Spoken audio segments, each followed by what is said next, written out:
but we are not on a recorded line. Okay.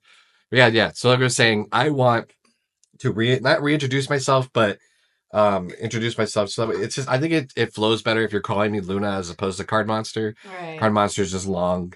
It's Card Monster Luna, aka Luna, on a recorded line. Right. How's it going? What's up? Okay. Hi. Yeah.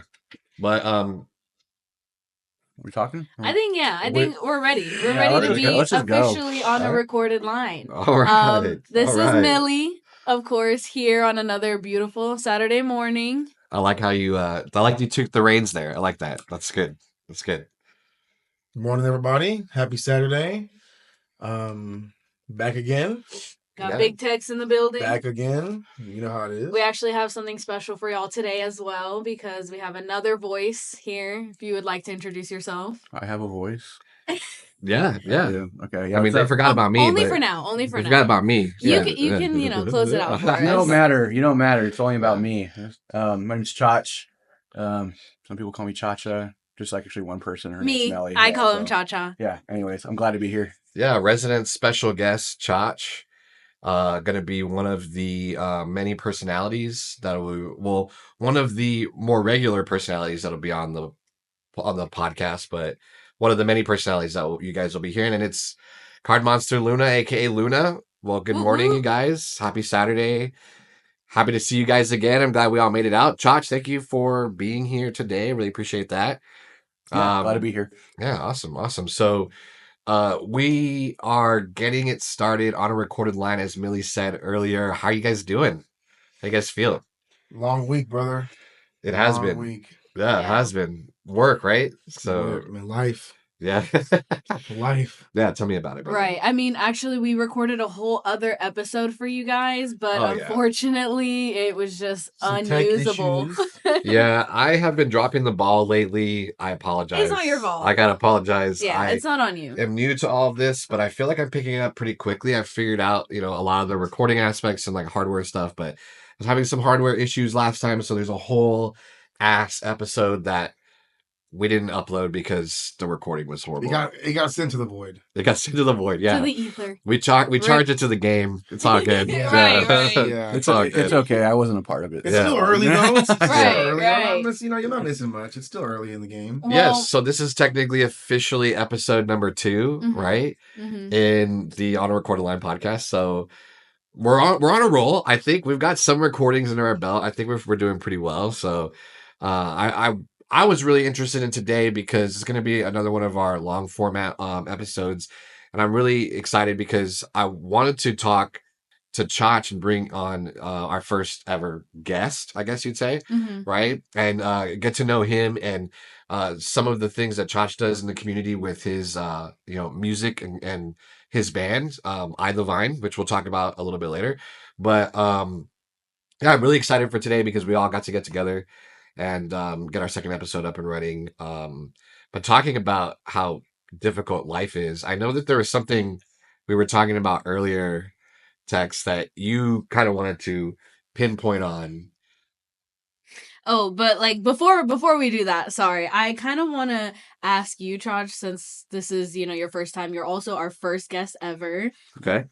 So special. Yeah. I want to give you the floor for a little so we can get to know a little bit about you, and you can answer this however you want. Okay. So what's a dream that you have had? This can either be a real dream or it can be an aspiration, but if it is a dream, give us something crazy. You mean like a real dream, like sleeping? Yeah, like a sleep dream, or you can answer it however you want. So I'm not trying to go dark or anything, but lately I've been having... Oh, you can. Okay. Yeah, I've been having dreams like... So I had a friend that passed away like 2 or 3 years ago. All right. And lately I've been having dreams that in the dream, basically, he's saying it didn't happen. And like so basically like the dream would be like, yeah, it's almost like gaslighting in the dream, or it's like, just to kind of create a scenario, there was one dream where I went to his house and in the dream he died and I'm going to his funeral. And when I go into his apartment, there's a coffin on the table. And like it's there, just sitting there. I'm like, okay, the coffin's here. Okay, we have to get it for all of a sudden, he just busts out of the coffin. He's like, "It's not true, Chris. It's not true. It's not true. It's all a lie. It's all a lie." And I'm like, "Whoa, What's up? Yeah, super. Whoa, yeah, real Super deep. whoa. Yeah. Crazy dreams. So I love that. I've been having those like 2 or 3 times like a week, and I'm like, okay, why is this? Like, so my brain's like, okay, brain's saying, why is this resurging? Why is this happening? Okay, am I still in denial? My interpretation is like, I'm in denial that he's dead still. Like, I'm not believing that he's gone, even though it's already been like 2 or 3 years. Is like, it close to the reunion of the passing? Well, yeah. So he died in April. So yeah, kind of. So it was on your mind recently. Yeah, it kind of just came up, and having these dreams, and sometimes some of it I think it is subconscious. Like I'm not like thinking about it, vivid. Like okay, he died, but yeah, some of it maybe because of the reunion it just passed. He was like one of my closest. Like we talked every day. Yeah. So like yeah. That it's just wild to me how that it came to that in a dream aspect, and it's like wow, maybe I'm still like not believing. Do you dream a lot, or no? I don't. So that's you the just thing. recently started having dreams, and then they had been about this friend. Let me ask, what do you do before you go to bed? Yeah, what do I do? Yeah, what is your bedtime routine before you? So there's varying things. So right now I've been watching Handmaid's Tale. So that's gonna definitely give you dreams. Yeah, like that. so basically I'm going down a dark path already. So okay. Yeah, I never knew I was gonna get into that show, but I got into it. A coworker of mine got me into it, so I'm like hooked. And so yeah, maybe that's what it is. I'm going down this depressing route because I'm watching these really sad episodes. Dramatic. Dramatic. So that's one part of my routine before going to bed. The internet is telling me that dreaming about friends that have passed is symbolizing old bonding, past connections, deep emotional ties, and just longing for their presence, Sometimes a need for closure. I think maybe I'm just not ready to let go of it. Like even to this day, like he died in 2022. But even to this day, there's times where I'm watching something, or for example, me and him we're really into wrestling. Nice. So we'd watch wrestling, and if we couldn't watch it like a pay-per-view, we'd text each other what's going on. And so like there'd be a couple pay-per-views, like actually this past April was WrestleMania, and I wanted, like, my subconscious was like, something happened, like, oh, did you see that? I'm like, he's not here. And I'm like, but it's like, it was like almost like a automatic thing. And, that could be a part of it as well. Okay. So, other routines, I just get on TikTok. I doom scroll. Doom scrolling. Yeah. I do the doom scrolling. I do all that shit before I go to bed. And I should be going to bed a lot earlier than I do. But do you eat before you go to bed? No, I stop eating at 9:00. So you don't eat anything past 9:00? What time I drink water. Yeah, I drink water. What time are you usually passed out by? I think 1. Midnight, 1 o'clock? Yeah, I'm a night owl by heart. Like, I just love being up late at night. I like enjoying the silence at night. So me too. Yeah. I love silence when I'm sleeping. Yeah, I love that. Like, man. Friday nights are like heaven for me because, like, okay, I don't have to be anything up in the morning on Saturday unless I have something to do. And I just like enjoying the quietness of the night. So I push it. I stay up late. Okay, yeah. No, I mean, the reason I was asking is because for me, I've been having crazy dreams lately, Okay. But I also eat right before I go to bed.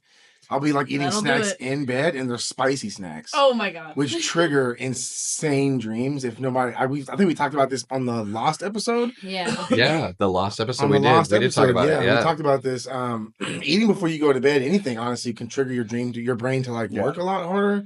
I guess that's the case. But when it's spicy food, it's amplified. Like takes it to a whole nother level. So your dreams are spicy? No, the dreams are spicy. Yeah, anything but. This is like, I don't know. Just it's like a roller coaster of like. I don't know, but that's why I was asking that. No, I mean, I might have a snack every once in a while. I try not to, just because my stomach, like if I eat something before I go to bed, I get stomach issues, so I try not to. Okay, same. Yeah, so, definitely like anything dairy, like no. Life, yeah, adulting, right? I think I have something that could help you. It's like an enzyme. I'll send you a picture of it later. No, I'm always down for things, to help me sleep better. Any medicine helps. It helps me stop dreaming too. That's fine. I'm glad you brought that up because we were talking earlier before we got everything started that you had a pretty intense dream. Oh Millie, you had a pretty intense dream last night. I had a fever dream myself, but mine didn't make any sense compared to the way yours was. Yours was a little more, I think, anxiety ridden than mine was. It sounds like. I mean, can we talk about it? Yeah, absolutely. It was just one of those things where I felt like really caught off guard in a situation, and like I'm the kind of person that when I'm like preparing for something, I prep and over prep, to make sure that I have everything that I need. In this dream, I was like going to a doctor's appointment, and then upon coming back from my doctor's appointment, I was basically bombarded with my partner's family, and his family was just like, "Oh, come on, like we need you. It's time. He's on his way. And I didn't really know what was going on, but eventually I started to like break it down. We were in a church in like almost like a floral room. Like if they had like a greenhouse in the church. Yeah. Again, fever dream. But basically she was like, okay, like he's about to get here. And then it kind of hit me like, oh, I'm proposing to him. Oh, wow. I'm proposing to him and I don't even have anything. And also, like, my mom's not here. So I just started panicking, trying to call my mom, be like, pull up, like, something crazy's happening. Your current significant other. Yes, right? my current significant other, which, like, you know, I would absolutely do that. Like, it's not like a fear dream. It wasn't like an anxiety, but it was like a lack of preparation because I was like, I don't have a ring. And then his mom was like, oh yeah, I forgot to order it, like a $30 ring from somewhere. And I was like, that's also not how this works. Like, you don't order the ring, and also that's not enough for a proposal ring. And then all of a sudden, like, he gets there and he's like walking in, and I guess they knew that I wasn't prepared, so they immediately shifted the plan to just like congratulating him for a promotion. And I was like, what? They just saved you. Yeah. Right, saved my ass. And they were like, oh, congratulations, Omar. That's why your whole family's here. Sounds like I an just doxed episode him. of, We can like- bleep it later. Sounds like an episode of like The Office or like a TV show or something. Right. okay. It felt like a setup. I was Yeah. like, dude, what do you mean? Yeah. Well, Like, did you take any cues from that? Like, did you wake up like, it's time. I must propose to. Nah, I told him about it and we both laughed so hard this morning about Okay, it. all right. Well, do you That's like feel an awkward laugh, He right? thought it was hilarious because he was like, you weren't prepared, you know? You know, I guess That never we're not. happened, Yeah. right? It's just a dream. Yeah. Well, let me ask you this. I mean, you guys have been together for what? Like 7+ years? Yeah. 6-ish. Yeah. I don't know. It'll always be 6 in my brain. So, you know, I know society doesn't dictate, you know, when we do things, how we do things, but Right. you know, just usually around the time when people start to think about this sort of thing, Dude, like I've known people who do it in half the time. I've Yeah. known people who never. 6 months, maybe Yeah. a month or two. Do you feel like Yeah. you guys are getting around that point where, hey, it's time to tie a knot, or do you want to do that? I mean, we've talked about it, but it's just like we both have an understanding that like we want to get our money up. Like we want to break out of this rat race. We were both kind of born, you know, to lower middle class families, and we don't think it's realistic to go and spend hundreds of thousands of dollars on a wedding Right. when we can invest that into something that would actually give us money so we don't have to work Like forever. logistically, that wouldn't make sense. Yeah, You like- know, Yeah. you know That's where my we are. you know my current situation with my datings. You know, it's not been very lucrative for me, but Right. I think a lot of the reason Right. why is my fear of commitment. But I think it's because the underlying issue is that I don't have the bag yet. You know, I think I need that to Right. be set up before I could be like, hey, I'm going to commit to this person. You know what It's I a mean? part So of it. that makes a lot of sense. It's really refreshing to hear a woman's like have that same perspective of like, I want us to have it together before we, you know, maybe this is a hot take, but I feel like the majority of women are like, no, let's get married now. I don't Yeah, care I know a lot what of you people like have, that. what's going on. Let's get married today.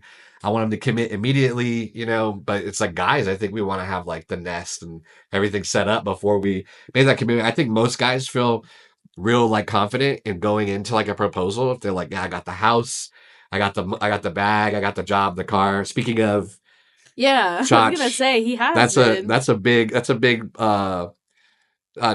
check mark off your list in life, I'm ready right? to get married. No, well, no, you just recently bought a house, right? I want to put your business. Yeah, no, it's cool. I know. I mean, yeah, I'm finalizing. It's July 15th. Congratulations, by the way. Congrats, that's awesome. Okay, yeah. What's the address? It's Let's dox our guest immediately. if you know where St. Hedwig, Texas is, it's over there. It's by it's in between like Cibolo. It's like a little town. So housewarming, we're gonna throw a kegger, right? Yeah, full rager. Like Full let me get rager. settled in, Yes. and like I don't drink anymore. But I said, you know what, I might make a exception. I might just get annihilated, and I'm like, I'm at home. Yeah. Make sure you stretch. Yeah, Yeah. stretch before we- I can drink here. I'm hydrate, sick already. hydrate before we get Hey, over you there. know, it wouldn't be above you to throw a little barbecue. You know what I mean? I've always I want to be. I'm a guy that likes to host parties, anyways. Like not always like super big parties, but I love getting people together. So I'm definitely something. In the Yeah, works. strap on your New Balances and your Okay, tube yeah. socks. I gotta get my Grass. jorts. Yeah, get your jorts going. Yeah, jorts going, Get the nice Get crease the down dad the middle. grill Tuck in my out, yeah. shirt, with the belt and the phone on the belt. But you need the holster. Yeah, I need You the phone holster, and I need the ringtone to be really loud and annoying. It's like, hey, hold on. Yeah. So let me ask you, on that note, having this, this is a big milestone in life, and it's a dream for a lot of people that some people may not even achieve, right? Owning a home. Do you feel like that sets you up more for like a successful relationship? Do you feel like that gives you more confidence to want to like walk into something like that? Or Or is that not something that's even on your radar? Right Honestly, now? I'm not even worried about it. Like, to me, this is more of just doing things for myself. And like, I love the one that. thing I want to say advice is people don't, like, you want to get prepared, but also realize that like life throws you things that you're not going to be prepared for. And this thing, I was not prepared. Like, I was not trying to buy a house. Like, it wasn't like, oh my gosh, I've been, saving money. This was like out of left field. Well, yeah, we were talking about that the other day. Everything's been coming up Chach the last 6 months, right? Year of Chach. You had a, I wouldn't say, I'm not going to say that, specifically, I don't know, sitting in your position, whether it was rough or not, but like everybody goes through ups and downs, ebbs and flows. You were ebbing for a little while. Now you're flowing.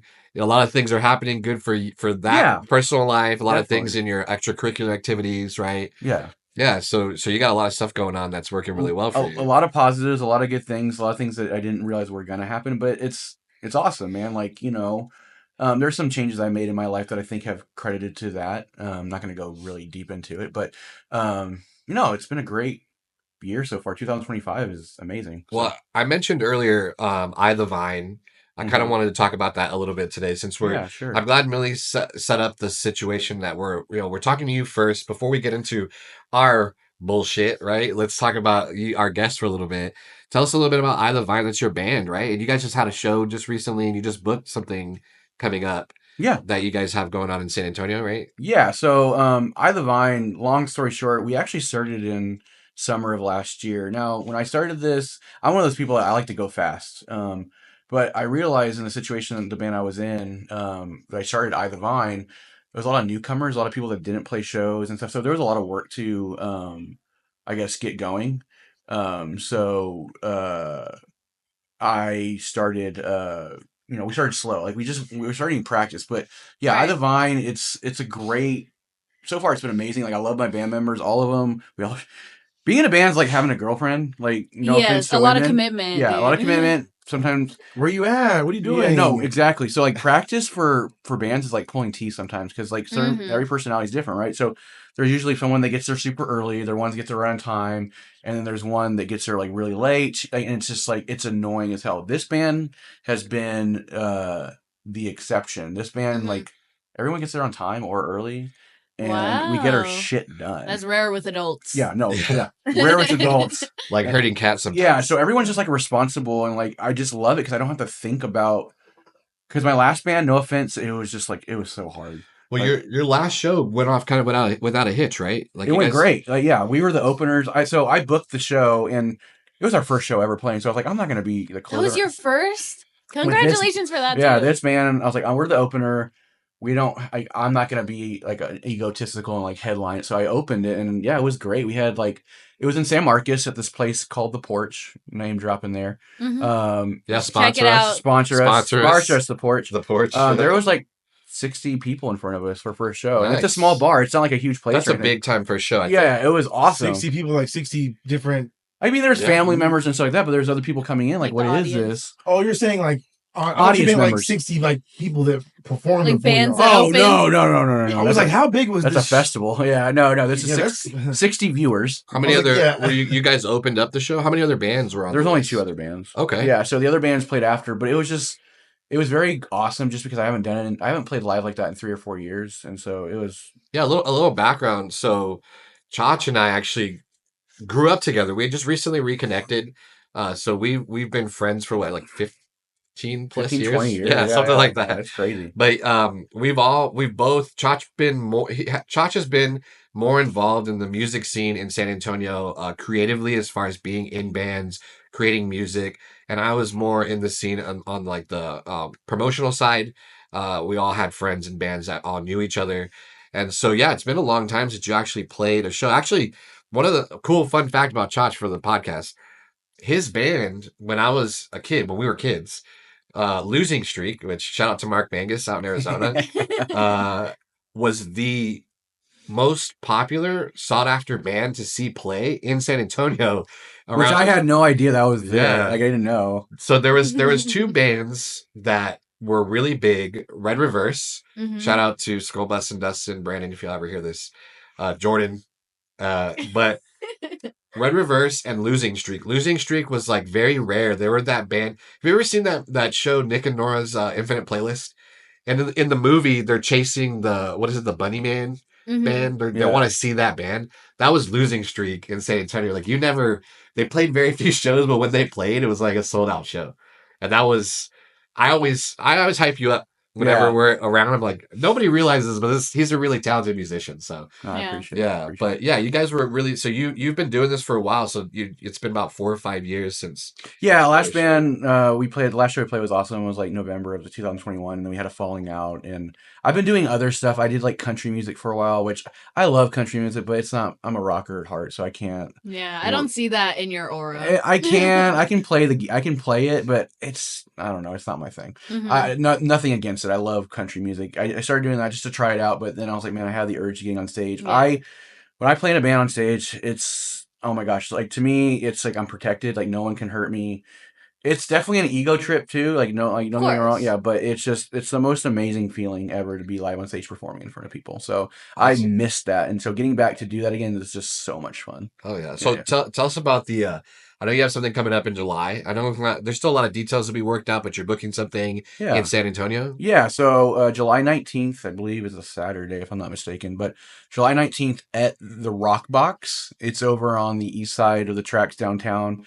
If you're not used to the 13th floor, it's next door over there. But yeah, the Rock Box over there. It's a good little place. Pretty big venue, right? Yeah. So Rock Box is actually 3 venues in one. So it's Vibes Underground, Vibes Event Center, and Rock Box. Rock Box is like the middle stage, like as far as size goes. Yeah. But yeah, we're playing there. So cool. Hell, well, give us, as you get more details, let us know. Yeah. I definitely want to be there for that. Hopefully we can get this out there to promote that for you as well. I'd like this to be a jumping off platform for a lot of local creatives and businesses in the greater Austin, San Antonio area, be able to get their creativity, their work, their art, anything like that out there. So, give us more details and we'll definitely be more than happy to put that out there for everybody. For sure. Yeah, no, I love spreading the love, and, I'm big advocate for the local scene. I feel like the local scene, and not just San Antonio, just in general, like local music is kind of dying, and I feel like just get out there and go to a show. Everyone wants to go to these emo nights, these theme nights. You want to go to an emo night? Go to a show. That's your emo night. Yeah, that's and I think that's something that's kind of coming back, right? Like emo died there for. It's funny that you say that because I was actually looking at like festivals that happen a lot lately. Like you've got your big festivals like Coachella and ACL, Lollapalooza. Yeah. But there's like a lot of like really niche music festivals that have been happening lately.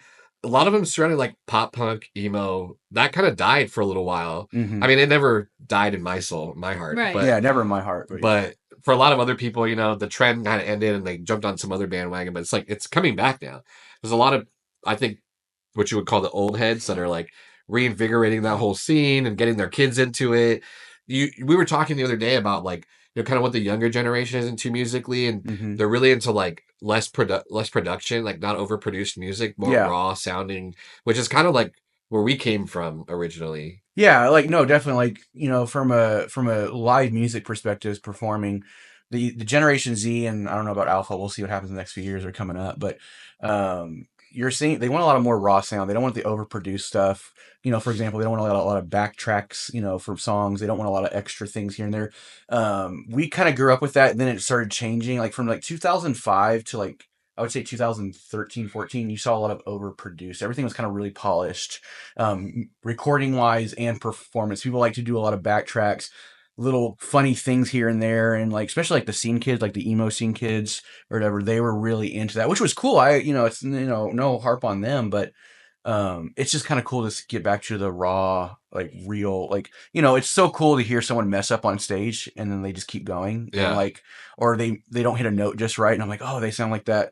They don't sound like just like the recording, and there's a personality to it. Yeah, and that's what I enjoy about it. I don't know how many shows or concerts that you guys have been to. I think we consider a show the same thing as like a concert. There's definitely more like there's national concerts which are like bigger production value, but then there's like you're more intimate like at your local like the Paper Tiger in San Antonio, whatever shows. But we call everything a show. But I don't know how many of y'all have ever been to, but like. It was something that when we experienced, it was such a thrill to go. It's like, that's what you did, Yeah. And I'm really excited to see you guys on July 19th, because that's going to be for me, probably the first show I've been to in like a local show. Yeah, a local show in years. Yeah, you gotta just support local bands, man. Like support them. Just go out and even if you don't even know who are, check them out. My thing growing up was the funniest. Like when I would go to a concert or a show, like just like a big concert, you had the main act, right? But then you had the openers you never heard of. Yeah. My excitement was like you got to see things you never heard before, and like and that's your new favorite thing. Yeah, you like to more than the line. And the next thing you're buying a shirt. You're following them or whatever. Dude, I encourage everyone to go do that. Yeah, I always like valued my street cred based on like what are the movies or the bands or the artists that like I know that people don't know. Most obscure. Well, like, and then you introduce them to somebody and they're like, oh, that's so cool. I'm like, yeah, I know. Yeah, it's so funny. What I've noticed with that, my reputation is like I'll get into a band that no one knows and then it'll just blow up. Like I remember when My Chemical Romance just started, and I was like, I like this band, and then like next year it's like, oh yeah, we're all over. Like, no, it's not my thing. It was like they're like the number one band. Right? And then everybody was like huge, like day one fans. You're like, I actually was. Yeah, and then like either it makes you more excited or it makes you like less. And for me, I'm like, no, it's not my thing anymore. Mark that on a recorded line. Before My Chemical Romance blew up, Chach knew about him before anybody else. So Gerard, if you hear this, come. Yeah, that's your day one. Come on the show. Come on the show. Let us interview you. Well, what's funny story is I knew a girl that actually did their merch. Like they made some of their old T-shirts or whatever, and that's how I got into it. And she introduced me. And I was like, oh, that's so cool. And like, I was saying this to Millie the other day when we were younger. We met a lot of these like the bands that people are like they're so huge. Like I met The Used. I've met From First to Last. There's a whole bunch of bands I can name. But I'm like, I met those people, but they were kids when we were kids. Yeah, no, like I got to play with the Plain White Tees. I don't know if you ever remember that band. Hey There, Delilah. Yeah. Like I met them before they were like nothing. Never heard of them. Yeah, never heard of them. You played with them before? Yeah, like early 2000s. That's crazy. Before they were nothing. And I like that song. Yeah, Hey There, Delilah. I mean, there's a lot of Everyone bands. Does. America loves that song. America. They either hate it, they know it. That's for sure. But yeah, no, it's just we got a lot of these bands now that are big or that were big. I'm like, yeah, I knew them. They're cool. They were cool people. Yeah. Cool guys. It was just they were just kids when we were kids. It's like all just kids trying to make it in the music scene. Yeah, exactly. And now it's like we're all old heads, 30 pushing 40. You know. The one thing I will say too, just a musician, and is take in new music. Like a lot of these people, like we're talking about emo nights and stuff. Don't always like, oh, I wish it was back then. I was like, embrace the new because there's so much good stuff out there. And I feel like a lot of bands or fans or whatever are holding on to the past and they're not passing the torch to the new bands. Especially like music festivals. Like what I've noticed, like everyone's like, go back in time, blah, blah, blah. I was like, yeah, but get these new bands like a festival that they can introduce. That was the one thing about us. We went to Warped Tour, right? Warped Tour was a big thing when we were growing up. There were so many bands that we were introduced to that were new. And we weren't thinking like, oh, it's the old ways. I'm like, this is just refreshing. I'm like, I encourage people to try new stuff out. What scares me about that, and this is, I want to kind of pivot here. We talked about this in the Lost episode as well. AI music is a huge thing right now. Yeah. In fact, I was going into like pop punk, emo, like band or new bands that maybe close to what I was listening to, and the majority of it was all AI generated. And it's like, not only is it AI generated, but it's like so niche that like the songs, Apple had realized that like, okay, one other guilty pleasure of mine, aside from the rom-coms, is girl bands, pop punk, metal bands. Girl rock bands. Girl rock bands. Girl rock bands. And Apple had noticed my algorithm of what I listened to, and it brought up a girl pop punk emo band that specifically sang about nerd topics like Godzilla, the Ninja Turtles, Pokemon, like everything like to a T, like picked me out of the crowd, was like, this guy's gonna like this. And it was a little scary, I'm not gonna lie. Like AI is right though. Yeah, they were absolutely right. It kind of freaked me out a little bit to the point where I was like, I'm gonna follow this even though it's AI. And I thought about it for a second. I was like, no, the robots can't win. Like I'm not gonna give them the pleasure, It's not us versus the robots. We're all here together. Is that the electric state talking? Yeah. The electric state. We're all in this together. I mean, I don't know. I have my fears and my hopes for AI. Just it was a little freaky. I'm not gonna lie. Yeah. Like that. I have to pull it up. The band. You guys. I'll look it up and then I'll share it with you guys. It was just to a T, like what that I know I like. Mm-hmm. I was like, wow, that's so oddly specific. Like my theory on that is like, it's really cool. I'm not really scared by it. as a musician, I think for me is it's not that it's out, it's who's going to make it come out as authentic. So my thing is that we as people value authenticity to a certain extent. We go out and see people because they're human beings, they have personalities. We don't go out there just because it's a robot or, just because they're doing something. We go out there for a lot of different reasons. So my fear is not that it's out there, is who's the first person going to use this and market it as authentic and how they're going to go about doing that. Because it will eventually happen. And some people are going to take it as oh, this is real. This is you don't understand. And that's where I think it'll get scary as far as music business being in a group or a musician artist, and you're trying to get your music out there, and then you have this next roadblock. You have this computer that's doing because remember a couple like a year ago or so when they were dropping the Drake AI music and it was getting millions and millions of views, and they had to take it down because Drake wasn't getting that money. Yeah, even though it was his voice, it was it wasn't really him. Obviously, it was an AI song completely written by AI, but it sounded like him, and it was a really good song. Yeah. And they had to take it down. It was this is not, you know what I mean? It's weird. It's weird, right? That would be, that they can use that technology to do that. Yeah. There's a lot of that going around, right? A lot of roadblocks and stipulations as far as what AI can use, because actors get mimicked and like I said, artists get portrayed on albums that they didn't create. Yeah. Or art styles. I noticed that's one of the big things, right, that's happening with AI is that they're trying to figure out how to license it correctly, because you don't want to put somebody out of work. You know what I mean? But from my understanding, that's the whole point of AI is that, and I don't know anything about AI. I'm no data scientist, but I feel that's all that we're developing it for, is to put everybody out of work. Yeah. I'm actually glad that y'all started talking about AI, because one of the things that I wanted to tell y'all about that I saw recently, which is, I don't know if this is me being a devil's advocate, but I think there are some really cool things that can be done. I've been seeing a lot of Bible AI, and it's basically What is that? AI representations of Bible stories. So you'll see Moses, or you'll see Noah and his ark, and he's an influencer. So they're Bible influencers, but I think that that's so cool to kind of get a perspective of that time period in a way that we never could have. That you can relate to almost. Yeah. Nobody's going back and reading these. Well, I saw one where I think it was Moses, hey, we're here. And the Red Sea was parted. Yes. That's so much. I love those. I think they're awesome. I also watch a lot of them of Aztec gods, just what they would look because that's something that I have a huge interest in. It's on that same note. My favorite ones that AI is, and again, I know I just talked shit about AI a second ago, but bite your tongue. Bigfoot AI clips. Oh my gosh, yes. Yeah, so there's a lot of Bigfoot as an influencer in the wild, hey guys, it's Bigfoot out here again. We're picking mushrooms today, or something, doing something that an influencer would do. So I guess what I'm seeing from it is it's an evolution of what. To me, it's almost what we've already kind of done, but with different things in the past, social media, memes, pictures. Right now I think we're kind of in the. It's evolving. Well, it's evolving. We're almost in the joking stage with it. Let's see what we can do with this. Eventually, I think it's going to involve what can we really do with it. I guess what freaks me out is, on that same note, I've also seen interviews and news reports with AI that are completely AI generated. And what they're doing is they're mocking AI by saying, it's an influencer on the street or a reporter on the street walking up to somebody and be hey, have you ever heard of the prompt theory? Yeah. The theories are we're all prompts. We're not real. We're just a series of prompts. Do you believe in the prompt theory? But it's so real. So. I think that's what's going to happen is eventually is that we're not going to see it as AI. The goal is to put it into that it is reality.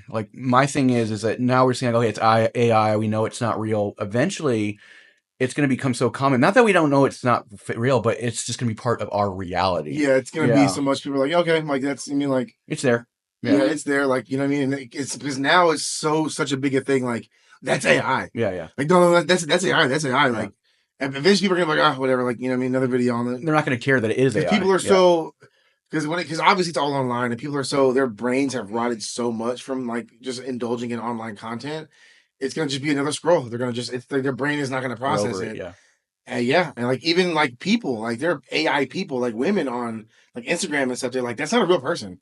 There's a guy somewhere that's telling an AI to telling a computer to make this girl wear certain stuff, do certain stuff, and there are guys who are on there like eating it up. Like, hey, message me, like, hey, I'd love to sending money to a computer. It becomes their reality. It becomes their reality, which everyone can take it as it's like believing in Santa Claus, right? Yeah, it's almost like believing in Santa Claus, exactly. Yeah. I think we should say like a little bit of a public service announcement, because another big one that I've been seeing is news reporters that look so real. It's news channels, news stories. So I saw this thing where it's like we are now at a point where we have to warn our parents and our grandparents, like just because you see it and it looks like a real person and it looks like a real news report and it's about a real place, that does not mean that it's real. So you need to be careful and kind of warn them as well to that onslaught of like new things, you know?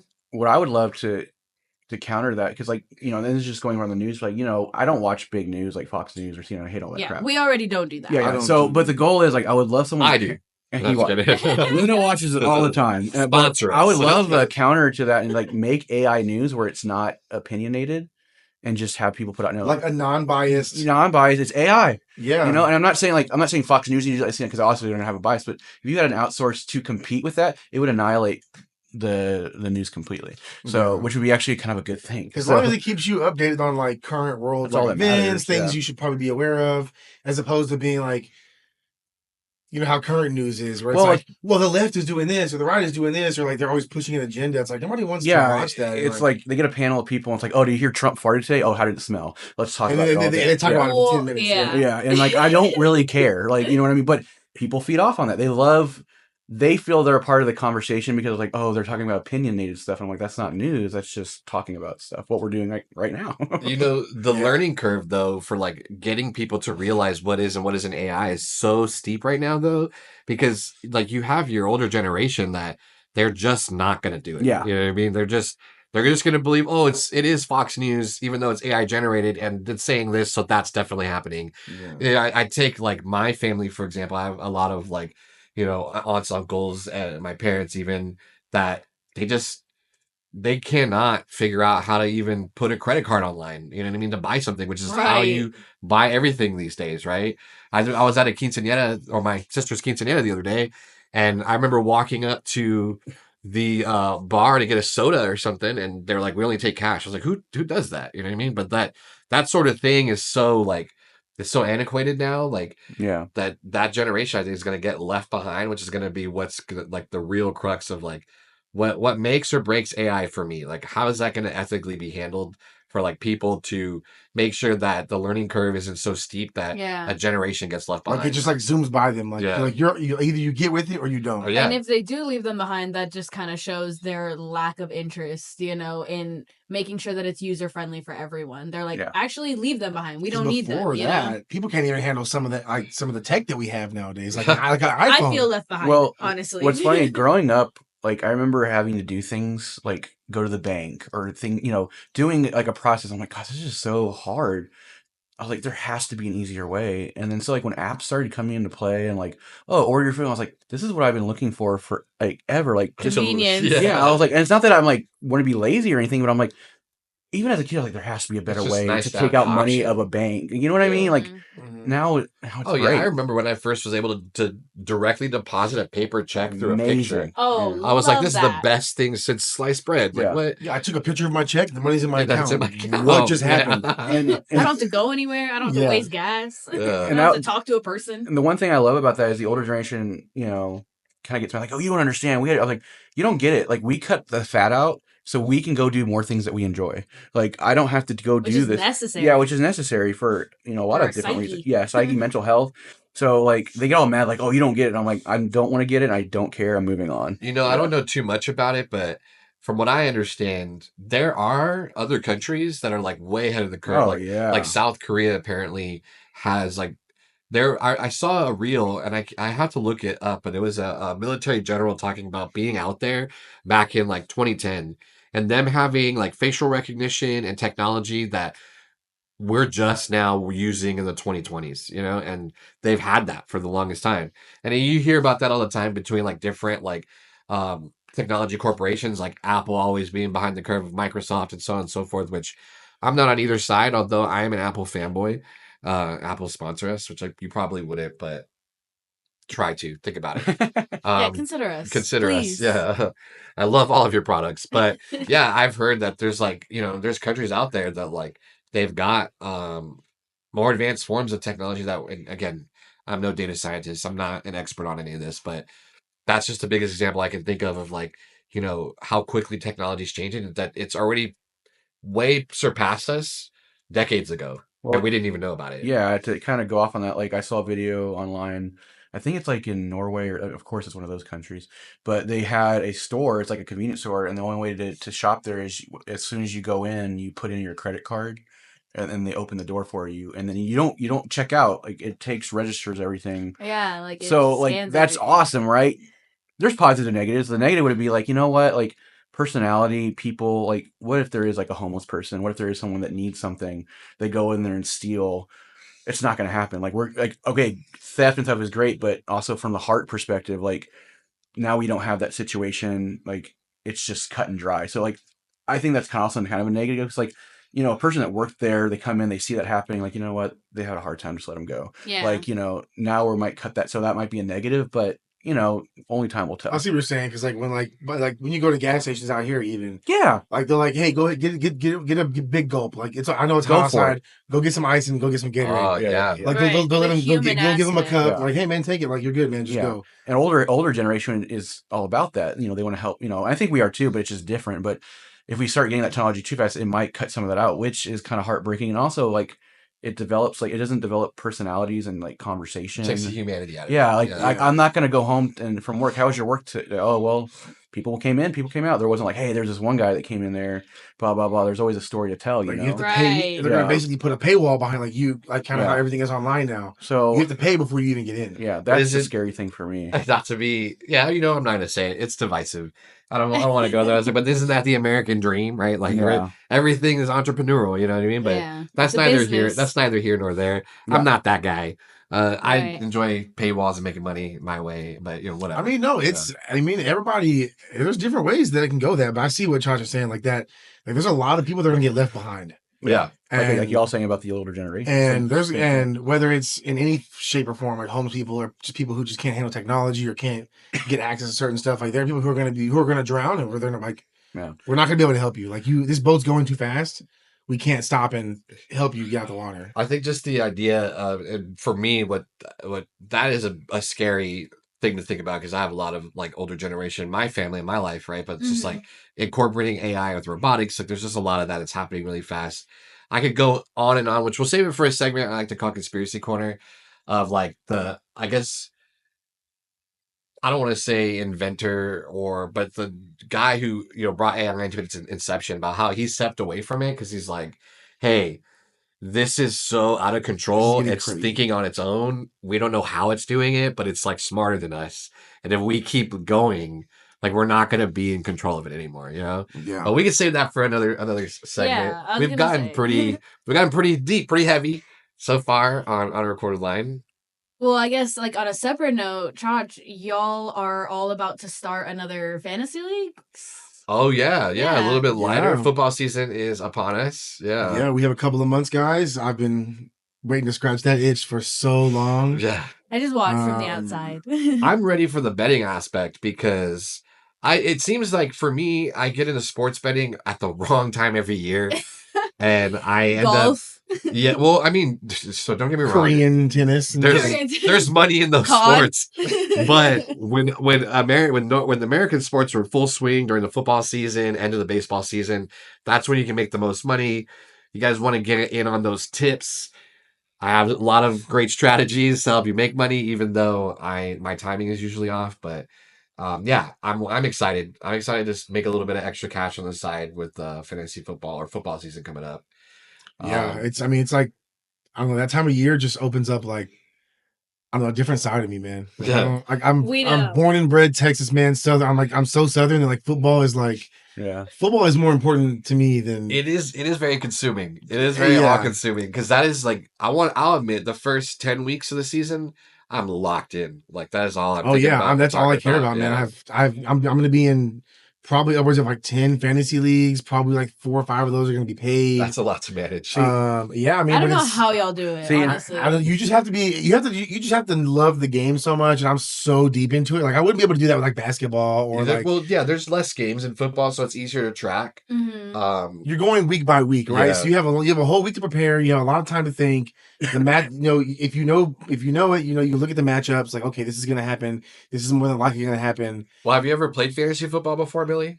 No, not the way y'all do it. This is my first year doing it. Oh, that's right. You're joining. So I am first time. I'm getting my cherry pop. Let me know how it is. What's gonna happen to you? Yeah, so I love. Don't get me wrong, I love football. I love watching it, but I've never got enthralled like this past year, last football season. Coworkers and stuff, and there's some people just like wow, like it's fun wow. because it's I think the idea of it is like you're role playing a football manager. Like a football general manager for a team.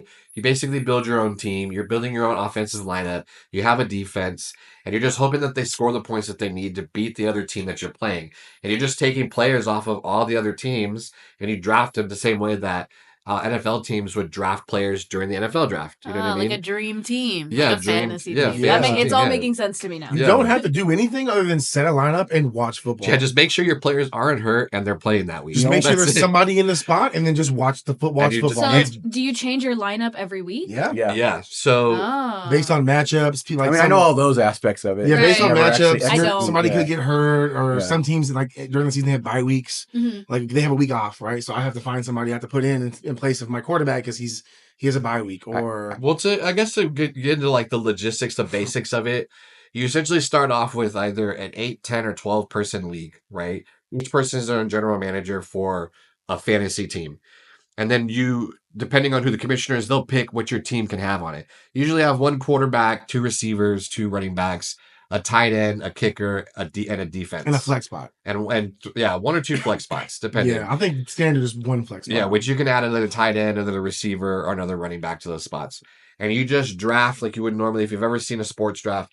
It goes down the line and then back up again and back down until all the players are off the board.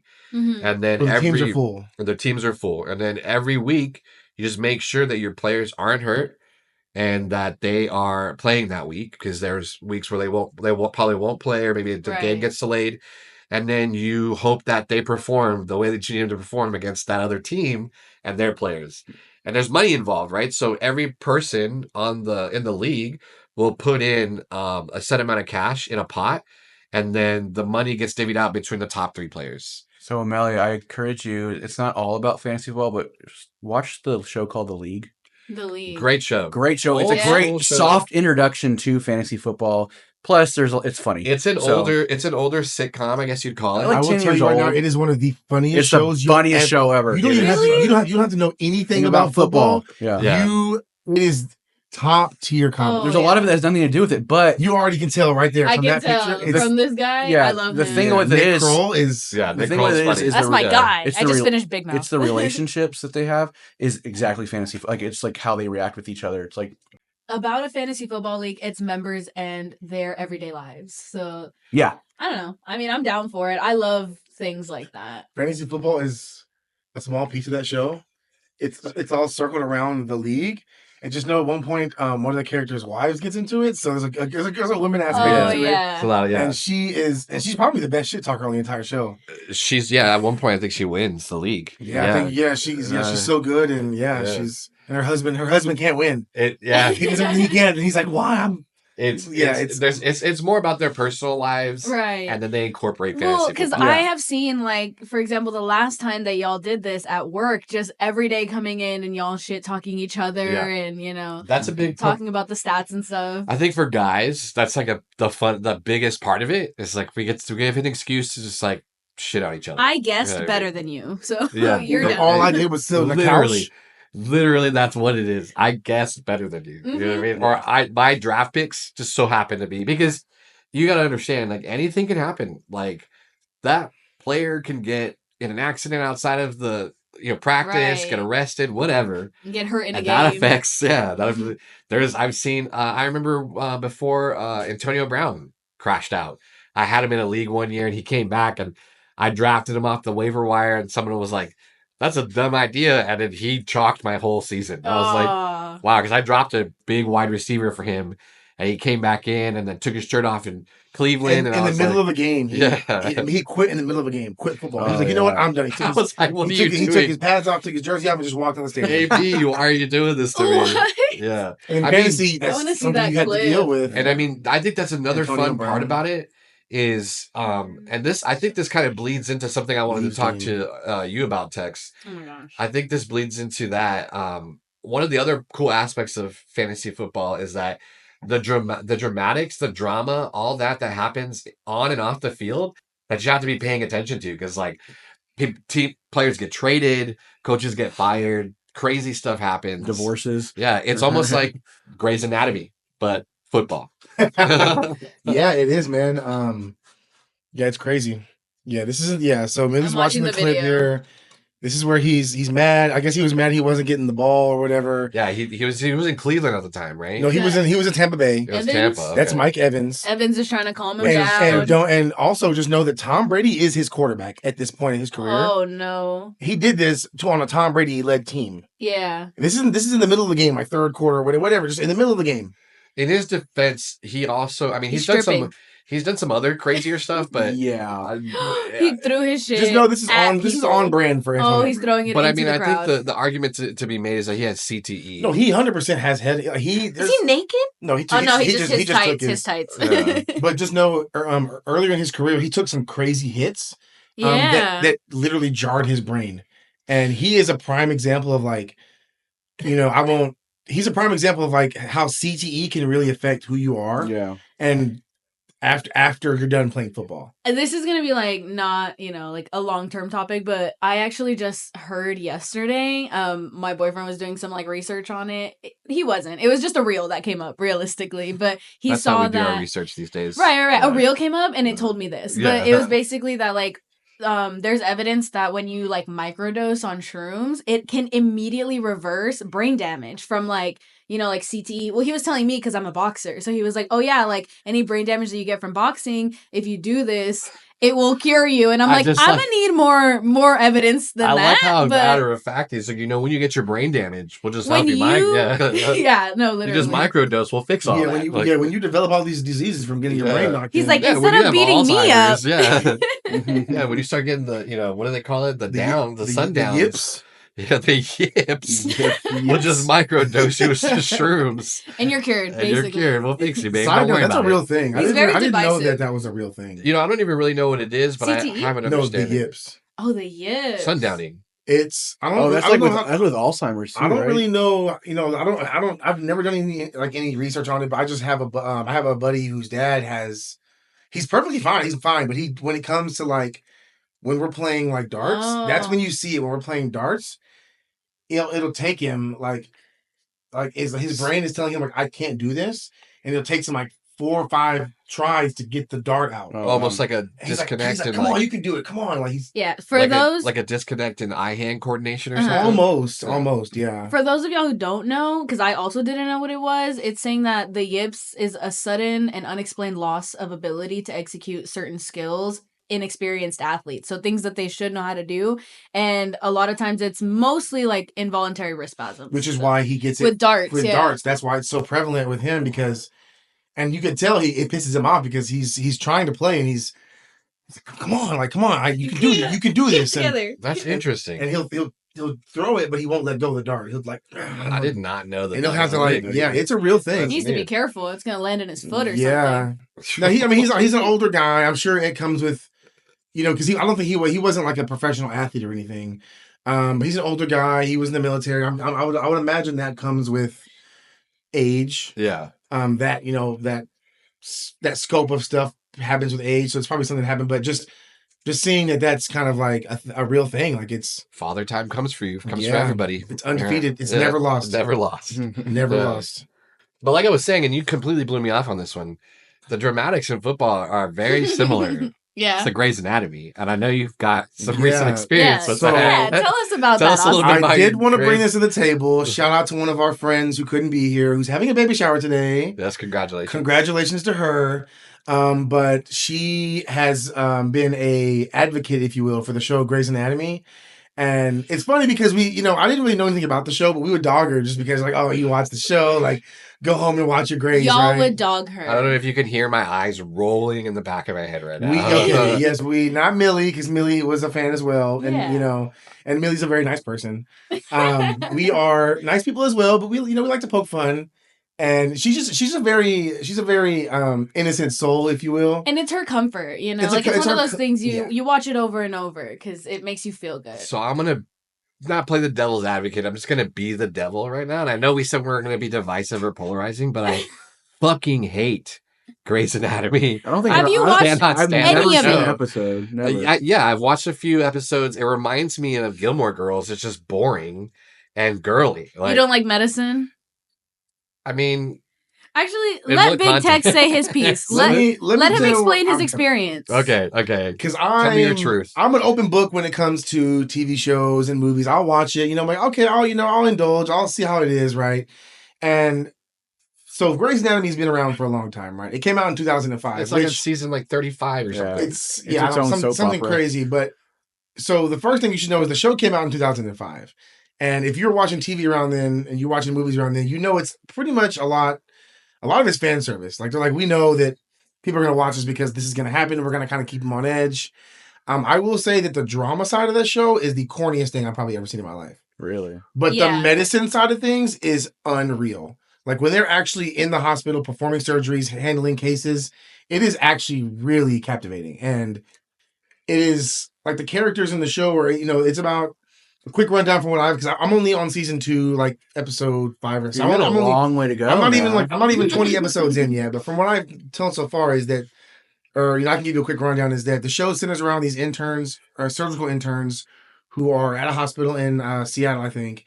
And they basically, every day they have to go and figure out, cases. Like, they get cases from their person who's in charge, and they basically handle stuff that's surgical in nature. Like, they would eventually need surgery, and because they're all surgical interns. And half of the show is them going through like typical drama, like love triangle drama, right? It's corny, cheesy. Ugh. It's disgusting. And the other side of the show is the medicine. And again, that's the only reason I'm still watching the show. Because they are boring. It is actually, and I only watch it at work. Medicine is exciting, okay? They pay you to watch this. I'm getting paid to watch this at work. That's justifiable. On a recorded line. Full disclosure. Full disclosure on a recorded line, and that's because it's not my fault. I guess that, and I'd have to say, in your defense, to watch it, you'd have to pay me. You'd have to pay me to watch it. I have not watched it at home. You'd have to pay me. I mean, look. This is my argument, okay? We've talked about this before in, our personal lives.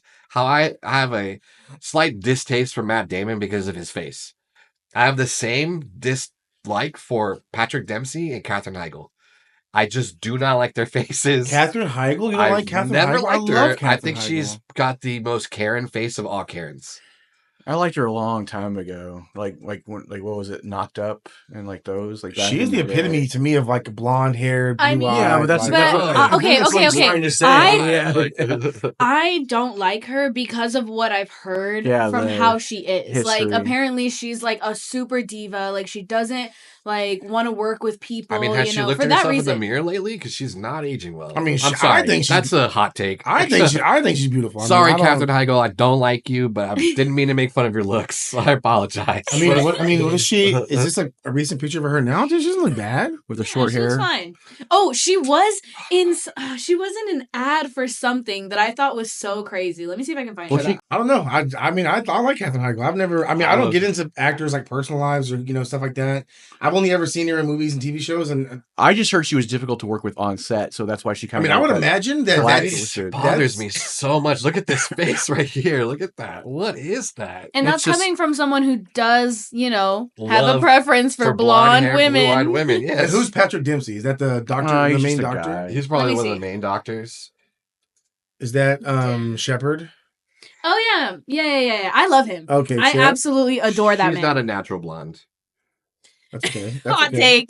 She's not a natural blonde. There was we may want to. I might cut the hot one joke, but Nah, I say No, leave keep it in. It's okay. It's okay to have you can opinions. bleep it out. You can add some fun to it. We can bleep it out. But Patrick Dempsey, his character, his face doesn't really. It doesn't bother me. He's also a NASCAR driver. He's a racer. What? He's also a NASCAR driver. That's interesting. I mean, yeah, you know what? My opinion doesn't matter about how I feel about these people. They make millions of dollars, but they are not thinking about you.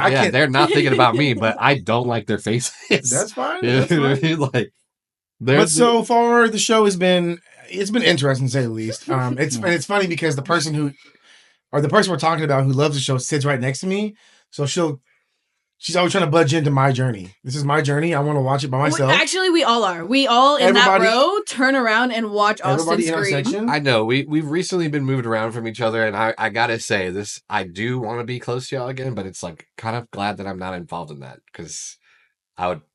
You can get lost in the sauce. I'd be like, oh, this is not for me. That's fine. I mean? Yeah, that's okay. Like, it just, I don't know. I've just, maybe I'm being biased about this because I've had exes that have been really into the show, and it just reminds me of. He's triggered. Okay. I'm triggered. Whatever. Go ahead. I'm triggered. All right. You can project. Raising Academy triggers me. Okay. you can project. That's okay. This is a safe space here. It just like the coworker, like she's been watching it so long, it's almost like she's part of it. Almost like it's like her favorite show. That's what I'm saying. Like I think the only way I could relate to that, like I was a big fan of Jackass, and like that was my family. Okay. Like that's like the only way I can relate to it, I guess. Like, on the flip side, you would watch again and again and again. Yes. Yeah. Okay. Then yeah. Okay, but it to be is the fair, only thing she watches. But to be fair, on the flip side of things, if you were, let's say that's your show, I would imagine a group of girls would be like, "That's the dumbest thing I've ever heard in my life." Well, who wants to watch guys do that? Exactly. Yeah, to flip the script. Yeah, it's the same thing, right? But then let's say one of those people sits next to you at work and they're pulling it up and they start watching it from the beginning, and you're like.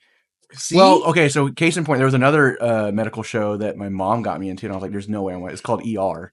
Yeah. I mean, ER was more about the. But I was never like, man, I'm never. And then like I came over every day, and I was hooked in it to more than she was, and it's like, yeah, it just happens, you know. Because it's honestly the medical side of things is honestly captivating. I think it's very like. The stuff they have to go through and the different types of stuff that they things they have to figure out, diagnose. It's crazy. Yeah. It's that side of Grey's Anatomy to me is the only reason I'm still watching the show, or I still will watch it while I'm not doing anything at work.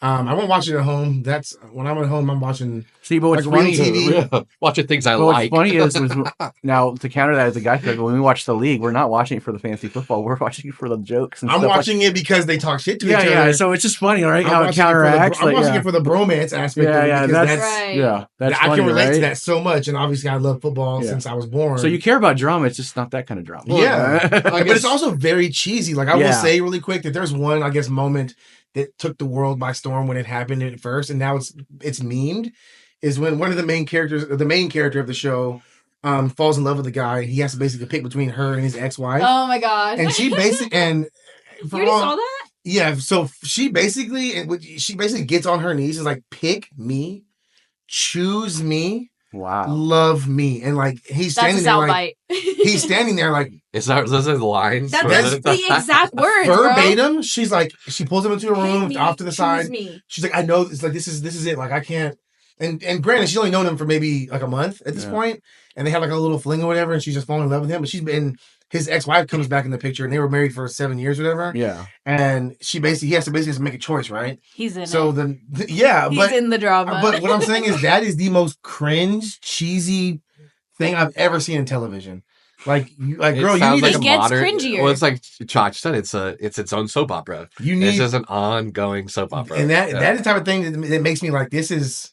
I mean, what were they thinking when they wrote that? There was a show around that time that aired that I was into that was I guess you'd say our generation soap opera, The OC.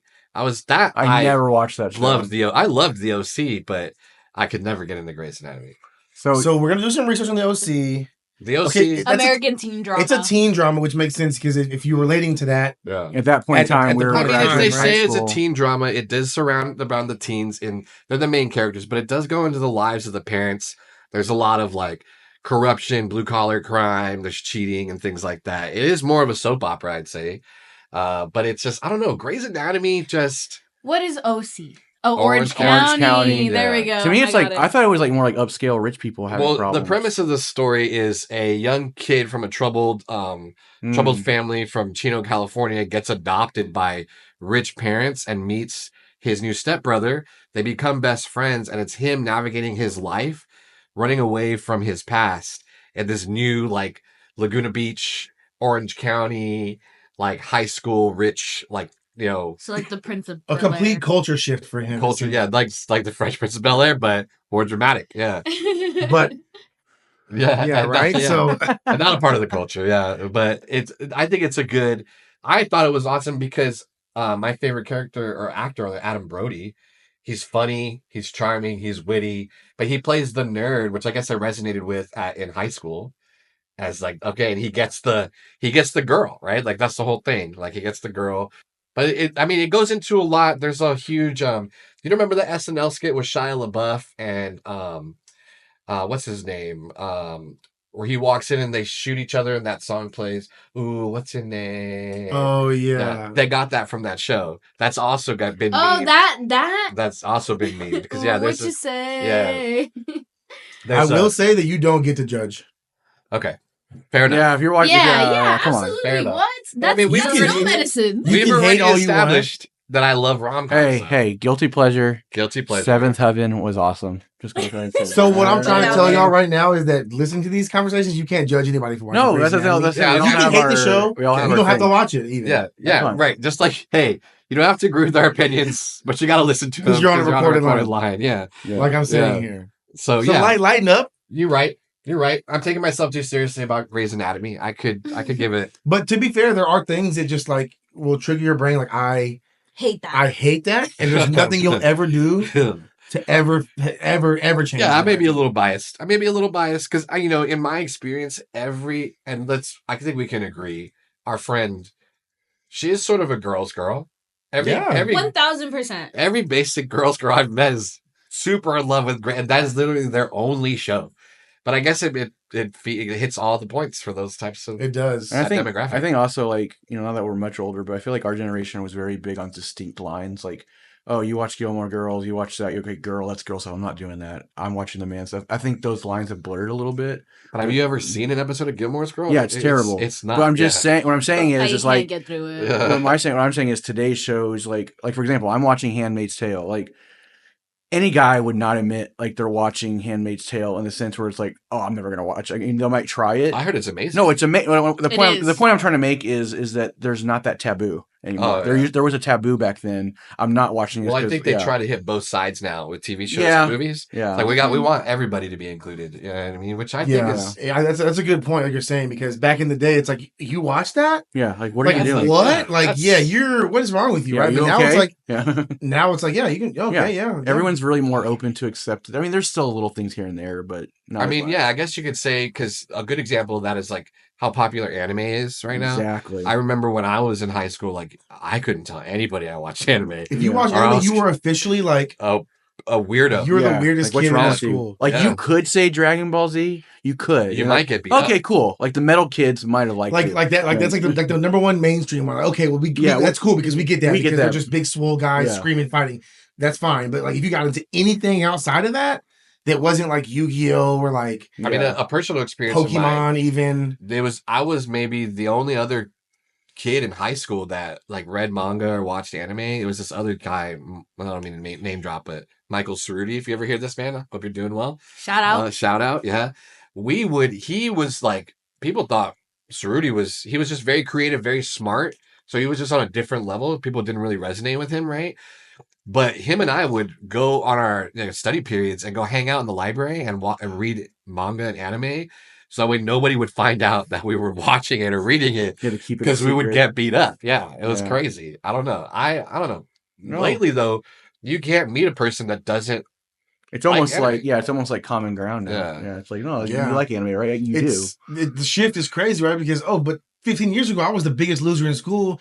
Now they have huge conventions where it's, all these top content creators and people, famous people are we love anime. Cosplayers making thousands of dollars. Yeah. I'm just here. Speaking on that, I wanted to bring a subject to the table that I was thinking about. So we have that, right? Everything's things are changing. Now, what I've been really getting into is things that are cringe. from back then, like millennial stuff that Gen Z is like, no. And I think it's very interesting because even myself, like, I'm going to say it right now. I tried watching Vines the other day. I can't do it. I love Vines. What? I've been watching clips of them. Some of them are weird. It's too cringy for me now. Like I think it's smart. I think it's the way that we came up with stuff, but I can't do it anymore. Like there were some Vines that like changed my life. Yeah, no, there was. But I look back now and I'm like, no, like, and there's certain sayings. Like I was reading this article.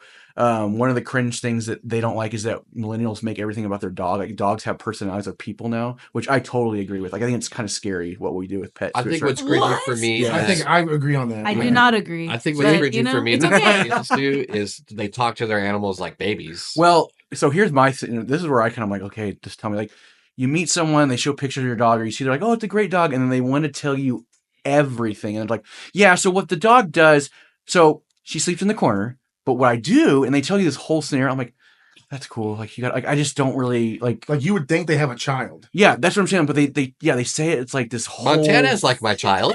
No, but again, I'm going to step on some toes with this, and that's okay. But the point is like I get it. Like I get where Gen Z is like, oh, like just like let it go, and like because us millennials, we brought up like, oh, bring your dog to the bar, bring your dog to the event. Oh, I could never bring Montana to the bar. What I'm saying, yeah, the culture was like that. And I think Gen Z's like, no, like we don't want to. Like what I love about Gen Z is like they don't give a shit.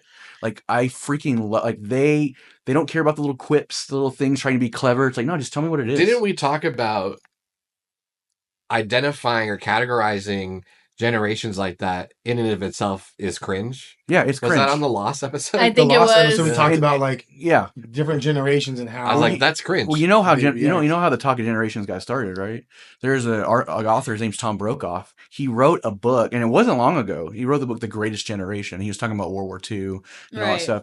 That literally started the generation, like separating the generations. Like before that, there was no talk like, oh, this generation, that generation. That book started like, oh yeah, Generation X.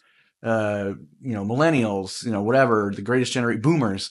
That started the whole thing. And yeah, I think separating, but millennials, we love to compartmentalize. We like, oh, you're this, I'm such this, I'm so that. And Gen Z's like, I mean, as cringe as it is, I do think it's a little bit necessary for like discourse things, for discourse nowadays, for like for conversation purposes, because it, as cringe as it is, there is a clear difference between generations. Like the generation before us, how they had it and how they grew up is completely different than the way we do things and how we grew up in the early 2000s, which is completely different than what these kids are doing nowadays. Yeah. Well, and it does help when you're trying to solve these issues or you're trying to tackle social stuff where it's like this generation from them is like they don't really have anything else other than that. So you can't even blend those lines because that didn't make. Like we grew up with the internet. We grew up at the same time as the internet was growing up. Yeah, these kids were growing up with the internet at full speed. Yeah, so like that. From their babies, like we didn't have tablets as kids. Yeah. Nowadays, some kids you're born with it. Like, now some kids tablet. Some kids are born with a tablet in their hand. Yeah, an iPad. So my thing is with the differences, but I also see similarities too. Where you can maybe blur a little bit of lines is that like what I see with Gen Z is a little bit what Gen X is. Gen X is very kind of cold, like hardcore. Like they're like, no, like F you gotta prove to me that you're worth my time. Gen Z is a little bit like that, but not as mean. Whereas millennials, we're like, no, everyone's like, let's figure this out, blah, blah, which is not a bad thing. But it's also like not wanting to transfer your trauma onto the next generation. Yeah, like, yeah. That's a big thing for millennials. Like we are trying to like rise above, Yeah. Just because our parents were shitty to us doesn't mean we have to be shitty, So I think the shit for there is like there's only one line between two groups. Well, like the old like our parents and then us and then everybody past that. Yeah, I think for me what I see is like millennials, what we grew up with, especially older millennials, is like we grew up seeing a lot of stuff happening on the news and like dude, when we get older you just want to chill out. Like so like 9/11, the Iraq War, we saw all these things not happening within there. So 9/11 was in our country, but kind of almost like from a distance. Like, dude, the world's crazy. I just want to have a good time and like I just want to enjoy my life. Life's too short to be like focused on. And then Gen Z to me has seen a lot of stuff from a different aspect. What they've seen from us, and I'm part of it, is the BS factor. It's like stop BSing me and making everything so great. I just want to know what's going on. Yeah, like I don't have time. Be honest about the situation. Be honest about. Just tell me. I don't care about. I don't have time. We're about the fluff. Like to a certain extent, we're fluffy. Like we can be honest too and truthful too, but at the same time, like Spin it for me. Yeah, make it sound good. Yeah, I appreciate the authenticity, and this goes into music. Like the reason we were talking about like live state like performances, Gen Z loves authenticity, and I think that's part of with the personality trait as well. Yeah. So, anyways, yeah, I mean, like I was saying before, me personally, and we touched base on this in the last episode. I just think Tom Brokaw is cringy for having done that in general. I don't like him anymore. It's just I think that we're all just people. I don't care about what decade you're from, right? Yeah. Whether you grew up with a tablet or not, you still put your pants on one leg at a time. Still got bills to pay. They still wipe your ass with toilet paper like I do, or you maybe use a bidet. I don't know. Tom Brokaw's a punk. Greatest generation, my ass. But I will say though, speaking on that, you about to say you said we put our pants on. Whatever you're just saying. One leg at are you a sock shoe guy or sock shoe? You put your socks on and then a shoe and then your sock and then a shoe? No, I'm asking one at a time. People do that? Yeah. Or sock shoe. No, that sounds your psychotic. Socks on and then your shoes. Socks on first, both, and then shoes. Yeah. So let's do a routine. You take a shower, right? Get out the shower. Put lotion on, whatever. Undergarments first. And then for me, I always put on my shorts or pants first. I don't wear underwear. That's right. Fair. I was going to say, it depends on what time of day it is and what I'm doing later. If I'm going to work, I don't wear underwear. I don't shower in the morning. I'm commando all day. I've been commando for the last 15, 16 years. I just... Fair. Yeah. Okay, fair enough. Let's hang out. Get past that. Once you have your clothes on, it's time to put on your socks and your shoes. Is it sock, shoe, or is it... I do wear socks as an undergarment. That is the one thing because that's just... Because feet are just... Yeah, it's appropriate. They sweat. Yeah. They smell, I think, more than someone's going to be in my crotch. But yeah, both socks, then your shoes. Yeah. I do not like walking around in socks, though. I don't like that. But it depends. I don't know anybody who puts on a sock and a shoe and then another sock and another shoe. I've seen people do it before, and it's crazy. That is a monster. Yeah. My biggest routine is like after I get out of the shower, like if I have time, I will like to cool off first. So like I won't put on a shirt right away. I'll like walk around with just pants or something and let myself cool off or lay down in the bed for like 5 minutes. And then I'll put my shirt on. No, same because my body heat is all my body temperature is always at like 100. Yeah. So I'm always hot. I'm always sweating. Especially after a hot shower or something like that. Yeah. Jake, speaking of that, like, I definitely noticed that, we always come back, I always seem to come back to like the differences between men and women. And it's like, I feel like a lot of women get cold very easily, but like, I got to have it like at a minimum of 60 in any place that I'm in at any time. Same. Because I am running hot all the time. Yeah. And I don't know if that's like I'm always overheating. Also, why do y'all showers are ridiculous? Y'all want to like burn your skin. I like a hot shower. I do. I like a hot shower, but I'm talking like infernal, like lava. Like I'm like, man, I gotta cool this off. You think the devil gets hot in hell?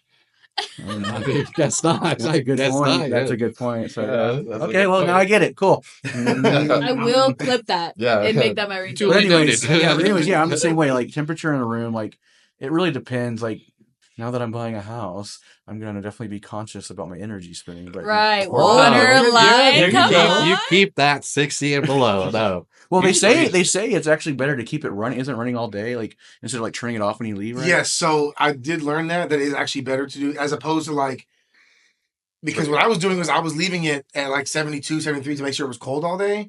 But you really want to set it at like 76, 77, so it's never pushing itself. Always, because if it turns off and turns back on, it has to work hard. It has to work so much harder for it to go from like 80 to 73 as opposed to right? Oh, these babies are blasting. I got 60 and below. No, don't get me wrong.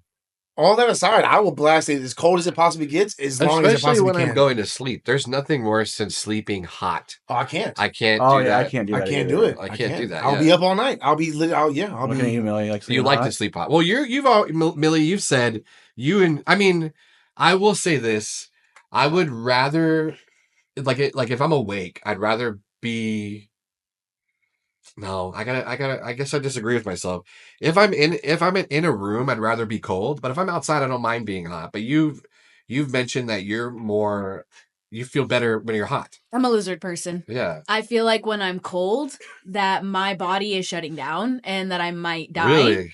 Or need to hibernate and to go into cryogenic sleep. And But when it's warm, I feel like I literally eat the sun, I eat the heat, and I just like am living. You mentioned before you think that's correlated to your cultural background.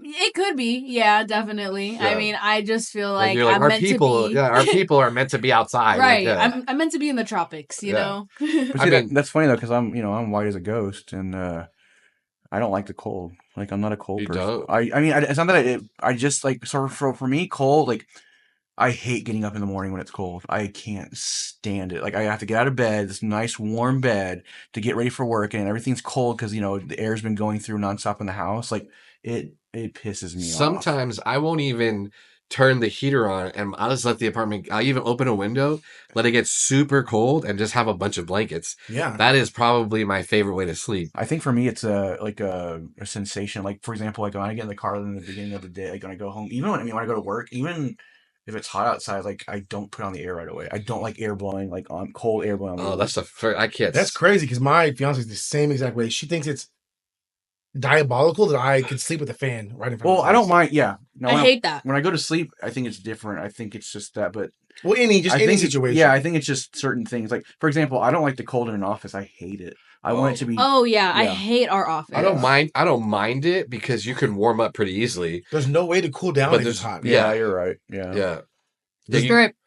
You just I mean, can't do that at the office, but within legal boundaries, there's no way to cool down. I mean, I've seen some interesting pieces of attire at the office. So. Definitely. I've seen crazy you can outfits. Push it. You can push it. I've seen crazy outfits, but if it's cold, put on a jacket. Bring a jacket because you know it's going to be cold. To warm up. But if it's hot, let's say the AC breaks and everybody's in there sweating, what are you going to do? I think it's also I think it's also for me is also like a depression. Like, I like long summer days. Like, I like the sun. Things like that. So it's also like a depression, mental health. Yeah, I think it's worth talking about. I feel that. Yeah. We may have not. I mean, I know we've mentioned it between Millie, Tex, and I that we work together. But Chach, we also we're in different departments, different floors, right? Yeah. You actually work on the same floor as Tex's fiance, right? Yeah, I do. Freezing up there. No, mine's not. On the It's third? not? I don't know what room. I don't think she's in the same room as I am. Okay. But I heard it's freezing. This is the first time ever in an office where the training room and the office have matched, and it's actually comfortable. So this is an anomaly. Okay. I found it. It could go either way. I found a missing link. So He found the Garden of Eden in our building. Found the promise. In our quote unquote department, it could go either way. It could either be boiling hot because they just don't care, or the AC's broken, which it was many days. Oh wow, yeah. Or it's like bone chilling, feverish cold. Like, yeah, no. So far, it's been good. I haven't had to bring a jacket or take the jacket off. I've actually been pretty comfortable. I will say this: that's the first office I've ever worked in that I've experienced like a bone. Like, the cold is so cold, like I feel it in my bones. Right. Yeah. Your hands are like shaking. I love that. Yeah. I don't mind so it. much. Don't get me wrong. I don't mind it. So good. Because you can step outside and that feeling of warming up right afterwards is real nice. Yeah, you can go defrost for a second and come back in. Yeah. Well, I don't know about y'all, but do y'all like the first few seconds of a not turned on car before you leave? Yeah, I cook in there. Oh, I just imagine I'm like in an air fryer. I'm like, cook me up. But I want to get away from that. So, we carpool occasionally. Yeah. I always want to roll the window down, but I feel like you don't want to do that. So I just cook. Yeah. No, I don't care. If you want to roll the window down, it doesn't bother me. To me, I would turn my car on 10 minutes before I left and let the AC start blasting so it could be freezing. I do that for warmth. I want that for heat. But for some reason, when it's hot outside, I sit in there. It's just like 2 seconds. It's not like I want to sit in there all day. It's 2 seconds. I'm like, okay, cool. I mean, because naturally your body's like, okay, it just I'm feels back good. to, it's like regulating itself. Yeah. Which is fine. I get that. I mean, I will, when my fiance gets in the car, she does that. I'll stand outside the car. I'm like, I'll wait for the AC to turn on. Yeah.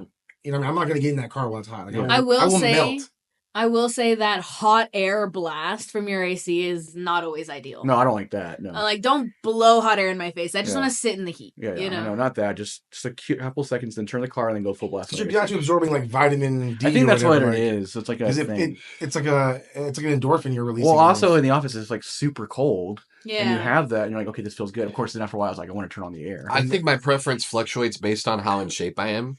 When I'm like not in the best shape, which I'm currently not, I hate the sun. I'd rather be cold. I'm like a vampire. But if I'm in shape, I'd rather be outside, sun in my eyes, sweating. Because it's helping with that.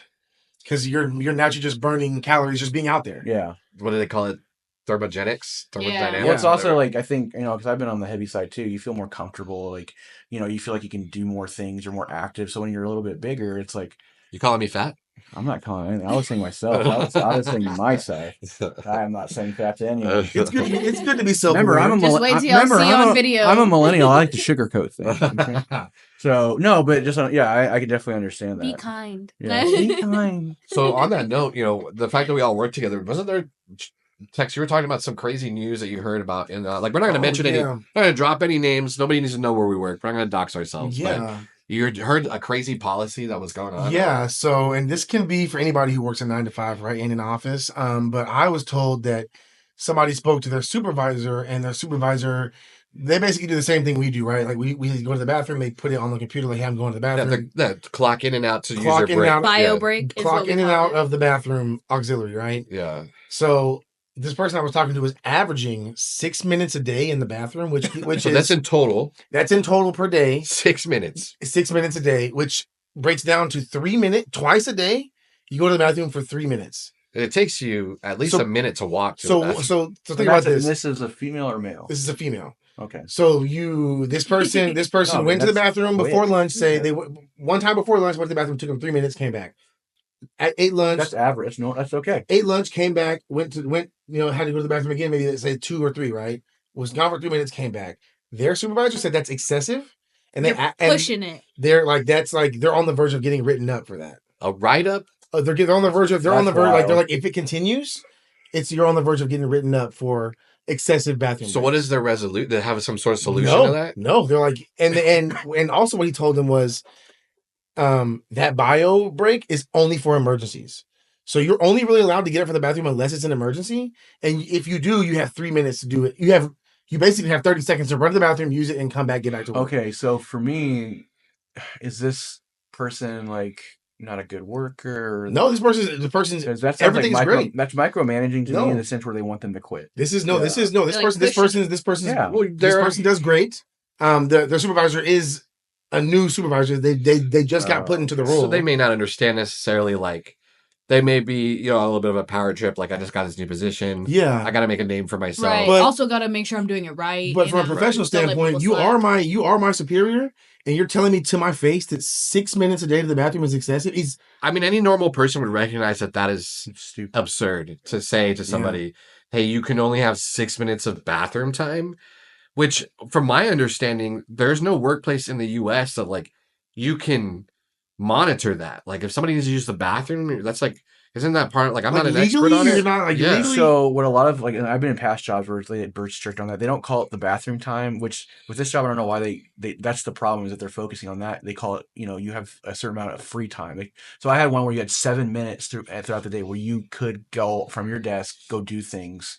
So you need to get a drink, go to the restroom. Yeah, they check your phone. Yeah, check your phone. Free time. They called it free time. So I think the issue is not the amount of time, it's the fact that they're focusing on going to the bathroom. That's what it is. Yeah. But because they're also not allowed to get up ever and walk around like, hey, I'm not a robot. I need to stretch my legs. And I would understand if it was like inbound calling, like you're expected to be there, but it's not even that. Yeah, they're not even. Yeah, it's busy work. Yeah, that's what I'm trying. Like, yeah, they can't get up and talk to their peers or anything. No, really. Okay, they're not allowed to get up from their desk without a reason. And if the reason has to be an emergency, if it's a bathroom, other reason you're really not allowed to get up. Like, no, like you can't do it. Sit back down and get back to work. Question: is this team lead that's enforcing that doing it to anybody else within that? I don't know. I've only heard it one person, but I would imagine. You don't know the specifics. I don't know the specifics, but I would imagine that person has had that conversation multiple times, because I can tell you right now, I know there's people who probably spend more than 6 minutes in the bathroom a day. I've heard similar stories of not the same exact thing, but I've heard similar stories from the same department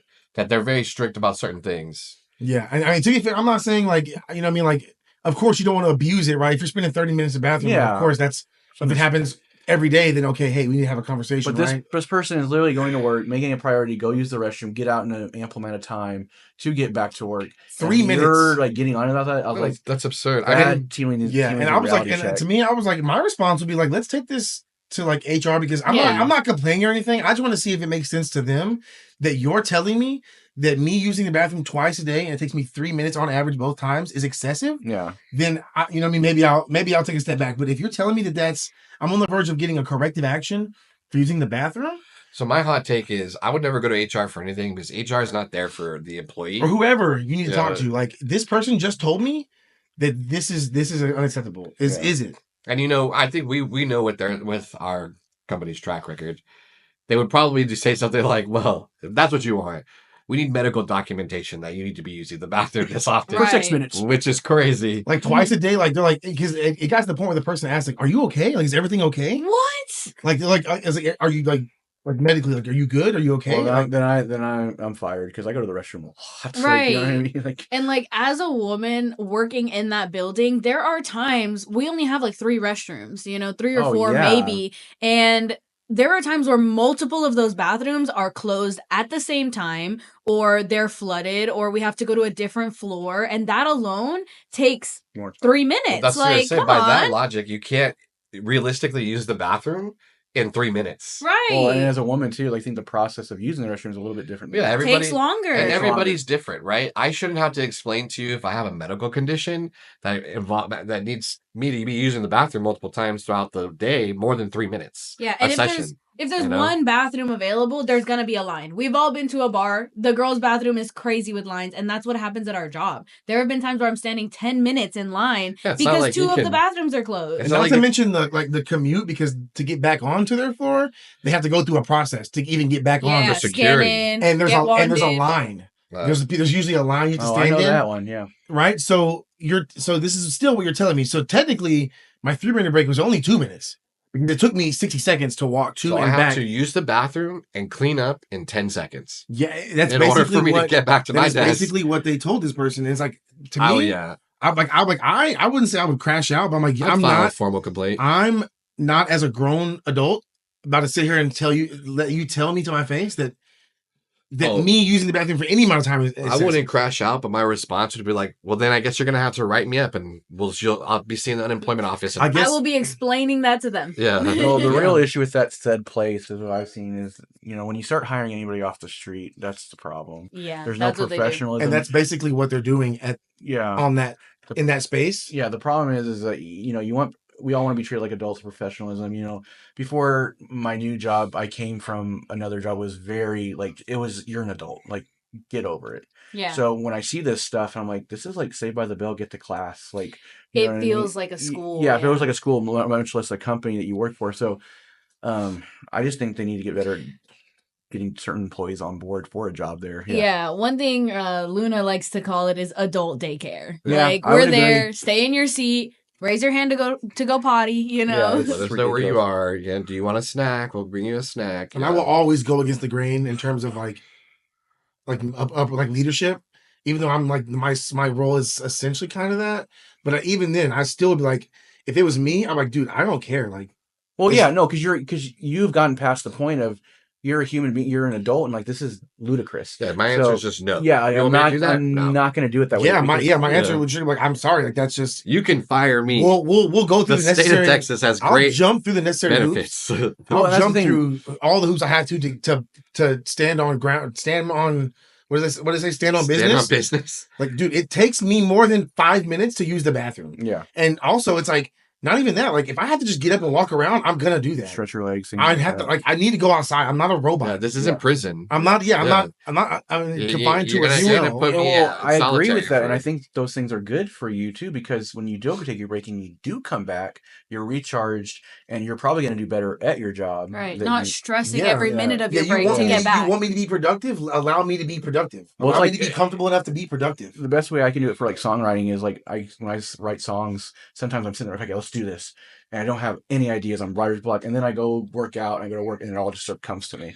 Yeah. Same thing. Like, you need a break. And like, all of a sudden, like, ideas are coming. And like, next thing you're like, okay, now I can let me step away for a second. Go get some fresh air. Go look at, get some vitamin D. Get some food or snack. Or vitamin D, sunshine. Something. And then come back. Okay, now I'm actually more locked in. Yeah, you're reprogramming and you're basically like, okay, so I think the overarching issue is like, I think we'll address this in another episode, but like, I've I'm a recovering alcoholic, and there's a saying that they have in the rooms of AA that I think applies to this really well. It's like the policies aren't necessarily the issue that we're having at the company we work for. It's why are you instilling those policies, right? Mhm. And it's like there seems to be like from top down perspective, like there are not people in the right places or enough people in the right places to be able to handle these different like tasks throughout the day that they have to do things like micromanage to keep you on task. So that way, whatever productivity they're adhering to, right, they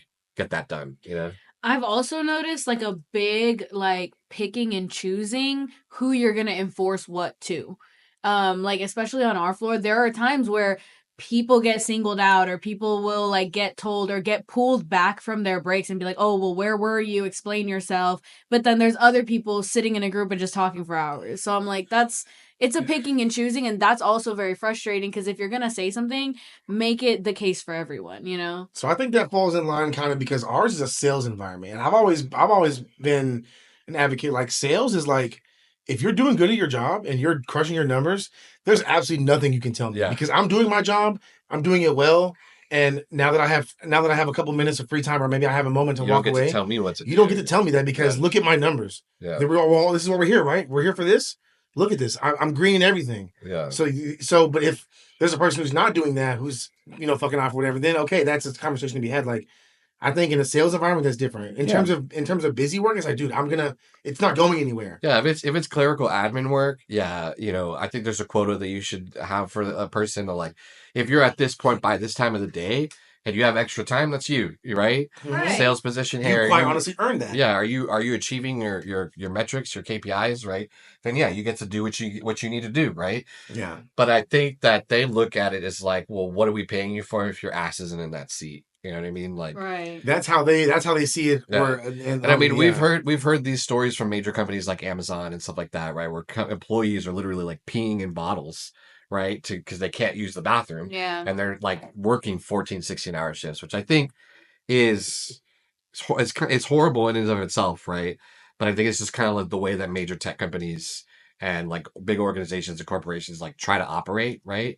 It's we've seen it with like small things that they do to make like quality of life very difficult, right? Like just changing the atmosphere, repainting the walls, making everything bland. Oh my gosh, that's fluorescent crazy. lighting, trying to make the lights as bright as possible. Trying to right. It's like putting a box over the thermostat and light switches so you can't use touch them. it. Yeah. Well, yeah, I think about it is like this kind of goes back to even AI. We're turning people into robots. Like, come here, sit down, do your work, go home.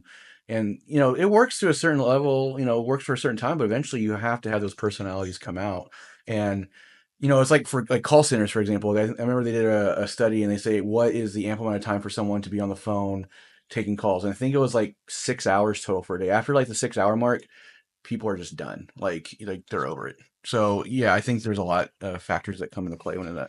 Yeah, but I also feel like it goes back to what we were saying before. Like, if you treat people like adults, then they'll act like adults. If you treat people like babies that need to just be like exactly sit and strapped into a seat and can only get up to go to the bathroom, then that's how they're gonna act.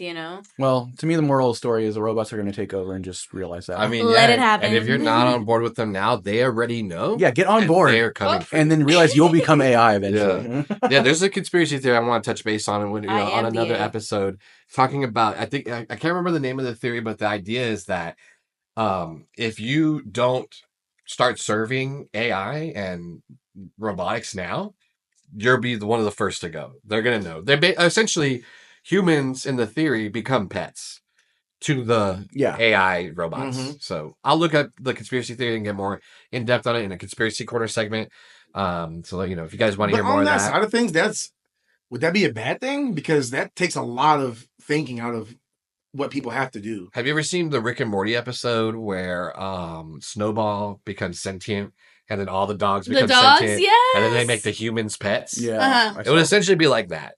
Yeah, I think I mean, obviously, since there's no because I guess that would make sense. Like it would be like that, but it would be in terms of like what it would really be used for. It's like making everything efficient, more efficient in terms of like cutting out a lot of like what's the word I'm looking for? Like brain work that people have to do. Like yeah, right. Like if we can press a button, all this gets handled, I mean, down the trickle effect is like you probably lose 4 or 5 jobs down from the economy that way, but it does make the solution up here so much more efficient. Well, yeah, I mean, I think that's a lot of what a lot of companies want. So they want to be able to get rid of like the workforce, like get rid of people, and then automate things. I don't have to pay a robot. It's all about money. It all comes down to like dollar. Yeah, we're slaving away to make these people billions and billions of dollars. It's like, but then you get pressed for taking a piss. Eat the rich. I don't know. I don't even know what that means. Eat the rich. That poem is great if you've never read it. I've never read it. I mean, I won't say rich, but I mean, people are rich. They're rich. They probably earned it, but like it's not at the expense of the people are down below. Yeah, I think I like to look at myself as an entrepreneur and a leader in certain areas of just like my personal life and business life. I personally don't believe that owning a business or operating a business, like you should never ask anybody subordinate to you to do anything that you yourself wouldn't do. And if you're not willing to get in the trenches with them, then they shouldn't have to do that either. Mm-hmm. So like on the same level of like the 6-minute bathroom break, if I'm not myself willing to do that, and I am obviously not adhering to those rules, then I'm not going to ask. So you're saying not willing to so if you don't understand it, like that's okay. You're saying not willing to try to learn it. Is that what you're trying to figure out? No, like not even learn it, execute it. Yeah, the 6-minute bathroom break. I can almost guarantee that leader, that person in leadership is not adhering to those rules. They themselves are probably fucking off out in the common areas, doing whatever they want as often as they want, as opposed to this person being told they can only use the bathroom for 6 minutes. So the rules. So if they're not willing to adhere to that same rule, then they themselves are not allowed to implement that. For me, I always compare that to the military. Like, and I know it's a stupid comparison, but it's like because you see these people, the top generals, like go to war and die. Like, no. You need to be out there with me. Right. Like, I'm not going to go on the battlefield while you sit up here. You know what I mean? Like, but I know that's not how that works. But that's kind of the best comparison I can make. The mental image I have is like a group of people pulling a cart and a leader on top of the cart, like cracking a whip. Right. But it should be the leader in front of all the other people pulling the cart with them. Well, right? I agree. Yeah. I disagree to a certain extent, but not in a bad way. It's just more like, I think sometimes the leader needs to be on the back end. But my thing is like for war, for example, if we were doing hand-to-hand combat, the general's going to be in the back seeing it losing.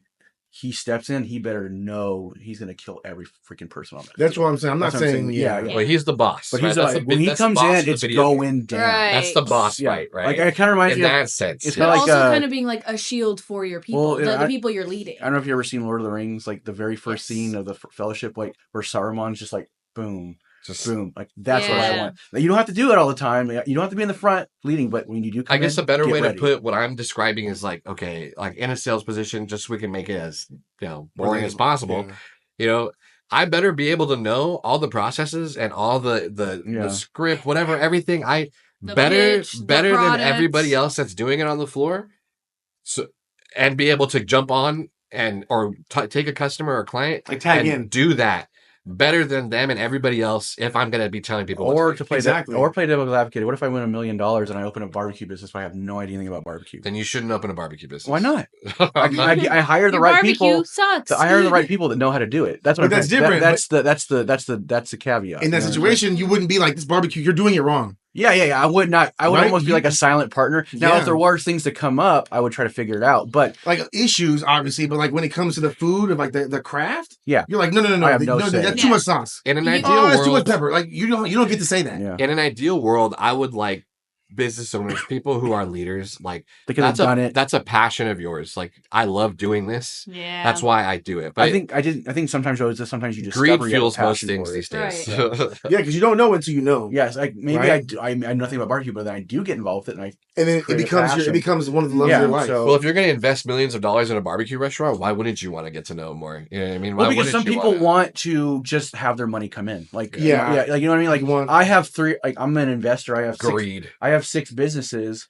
And it's not that I want. It's just like I don't have time to do all that. You know what I mean? Are we going to become an anarchist podcast? Yeah, we're just and bring down. I just like seeing every scenario and laying it on the ground and like figure. Yeah, it is good to get that, but like Josh said, in our sales environment, like I agree with you. If you ever were to criticize like one of my calls, like, okay, let me see you do it.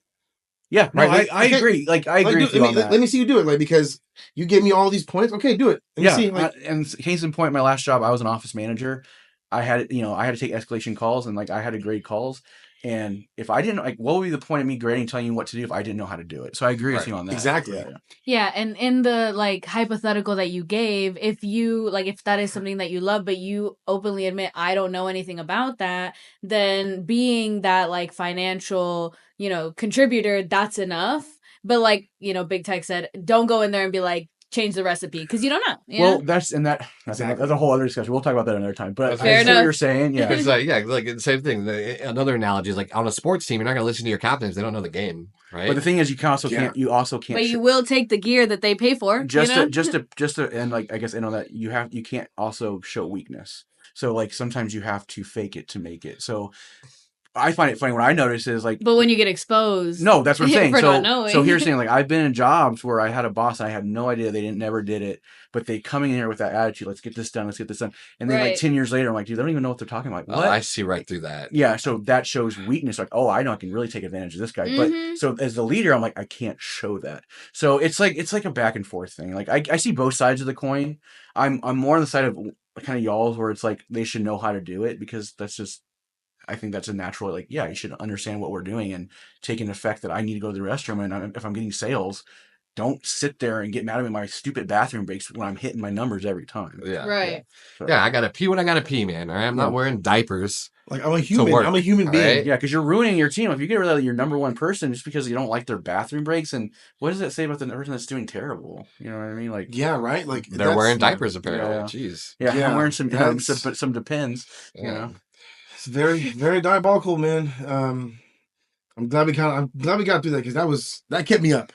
Did it? That kept me up in there. I was like, I think we've mentioned this a couple times so far on other episodes. I mean, that place in and of itself is like, it's the bane of our existence, but it's like a large portion of our life, but it unfortunately, without that place, On a Recorded Line never would have been birthed. So there's a silver lining at the end. I won't complain about having a job, but I think it is a job. I think it's the company's responsibility to make sure that if you claim to be people first, you need to be people first. Yeah, agreed. And that is one of their biggest claims.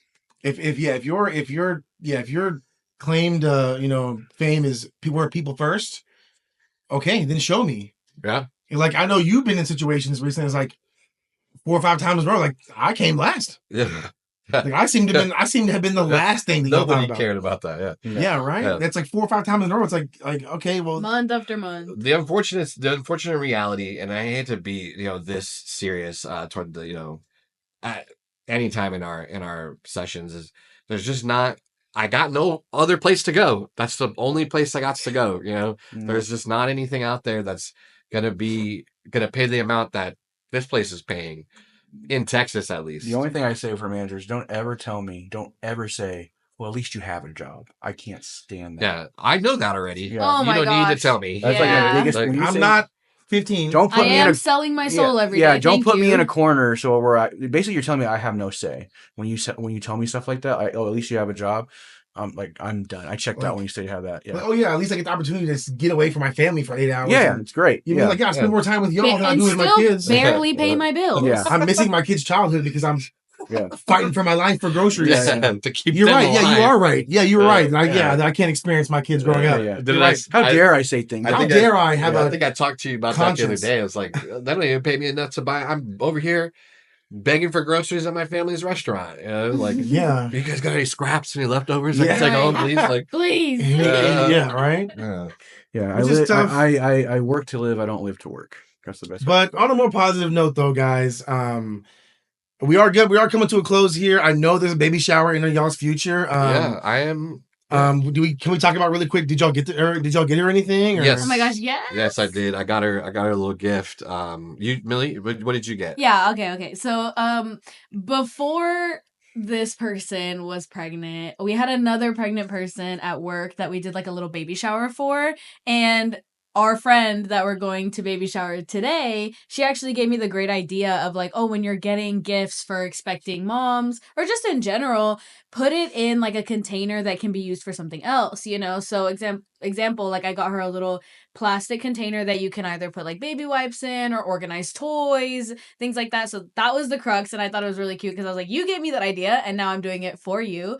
But I filled it with a pack of diapers, a pack of baby wipes, a pacifier, a bottle cleaner, because you always need those. Oh my God, yes. My mom told me that one of the biggest things that expecting mothers need is like nail clippers for babies, because that's not something you hold on to. It's also not something you think about. So I got her that, a little thing of like baby powder, just in case, you know, you always need that, and I think some bibs. Yeah. Some bibs. All pink. Yeah, I took the. So she's having a girl. Yeah. Oh yeah. Cool. Oh, you didn't know that? Well, I think I had an idea, but I wasn't sure. Yeah, it's a girl. I went more of the like typical dude. I mean, I think my gift is wrapped pretty nicely. It's wrapped beautifully. Yeah. But you're not just bringing a box of diapers. Here you go. Yeah, I mean, I was going to originally just give her diapers, right? Yeah. I didn't know that babies go through like 20, 30 diapers a day or some shit like that. Like, yeah, like, you know, because I was looking at some of the diapers you can buy, and they're coming in like the packs of hundreds, 200s, 300s. But originally, that's what I was going to do. But I decided to go to her registry and get a couple things off of there. The shower stuff, I got her some, like the little robe that the babies wear. I got her the shower. So cute. I know. It's crucial. The cloths that they use to dry them up. And then the little to pour the water over their hair, like a little tiny, like it's like a little shampoo, like a little teapot thing. Yeah, yeah. So like a gravy bowl for the baby. It was all stuff that she needed on the registry. I'm not familiar with her. I've never been to a baby shower. I don't think that most baby showers are typically like geared toward guys. No, but I was like, you know, she's our friend. She's very close to me, as much as I dog on her because she's like my sister. Dude, y'all fight like siblings. Yeah, we're very close because she's been a very big proponent of helping me achieve, like, on a recorded line. There's a lot of things in general helping me keep my job, even though we complain about it. Sanity. Yeah, she's been a very big help. So I wanted to try to get her something that she actually needed instead of just being like, here's some diapers, you know? Right. But I think she'll like it. I think she'll appreciate the fact that it's like an actual gift. Like you thought it, like, you know, he actually thought this. Well, not thought it through, but like actually made an effort to like, okay, actually, as opposed to like, yeah, here's a bag of diapers, figure it out, you know. Like, I always go more personal with gifts. I would have gotten her like something that would like, maybe something that she would have needed, but I would have tried to get like a Grey's Anatomy themed something. Yeah. Oh yeah, that would have been right. cute. Like just like, hey, you know, like I know you, like this is for you. This is for you, not necessarily the baby. Right. Yeah. That's something I always think about because I was gonna text you, but I completely forgot because I was kind of in a rush. I like stopped by somewhere real quick before getting home yesterday. Like I did it after work, but I was gonna text you and be like, what are some snacks that she likes, or like, you know, should I get her some slippers? You know, something for her. Well, I was thinking about getting the father a 6-pack of beer. Oh. And be like, good luck, man. You know, like, hey, good luck. You know, you're gonna need it, right? Right. Not saying that they're just because, you know, I don't know. I don't have like 8 kids, but I hear like for example, right? Like a little onesie with the Grey's Anatomy hospital. Okay. Like that's where she came from, right? Or future. It says intern because that's what they call them in the whole first season. Her work baby shower is coming up, so you still have time. No, that's but also don't let her listen to this. Giving that gift. Yeah. Don't let her listen to this until then. Because it's a surprise. Yeah, look, see? You're right. Yeah. Just so cut it off in the last 10 minutes. This episode never happened. Yeah. But yeah, I mean, like this one, like, we're watching Grey's, like. We're watching Grey's Anatomy. Like, that's I think it's McDrool, because they call the guy McDreamy. They call the doctor McSteamy. McDreamy, so McDrooly. McDrooly. See, okay, so you know what I mean? Like, I was trying to make it more personal because she's like, okay, actually, like, I love this. Like, you Luna know what I mean? is rolling his eyes right now. Yeah. But I mean, to be fair, it can get a little. It's cheesy. nice. The sentiment is nice. The sentiment is nice. That's what it's for. We're trying to end on a light note here. But yeah, her baby shower is coming up. I'm a little.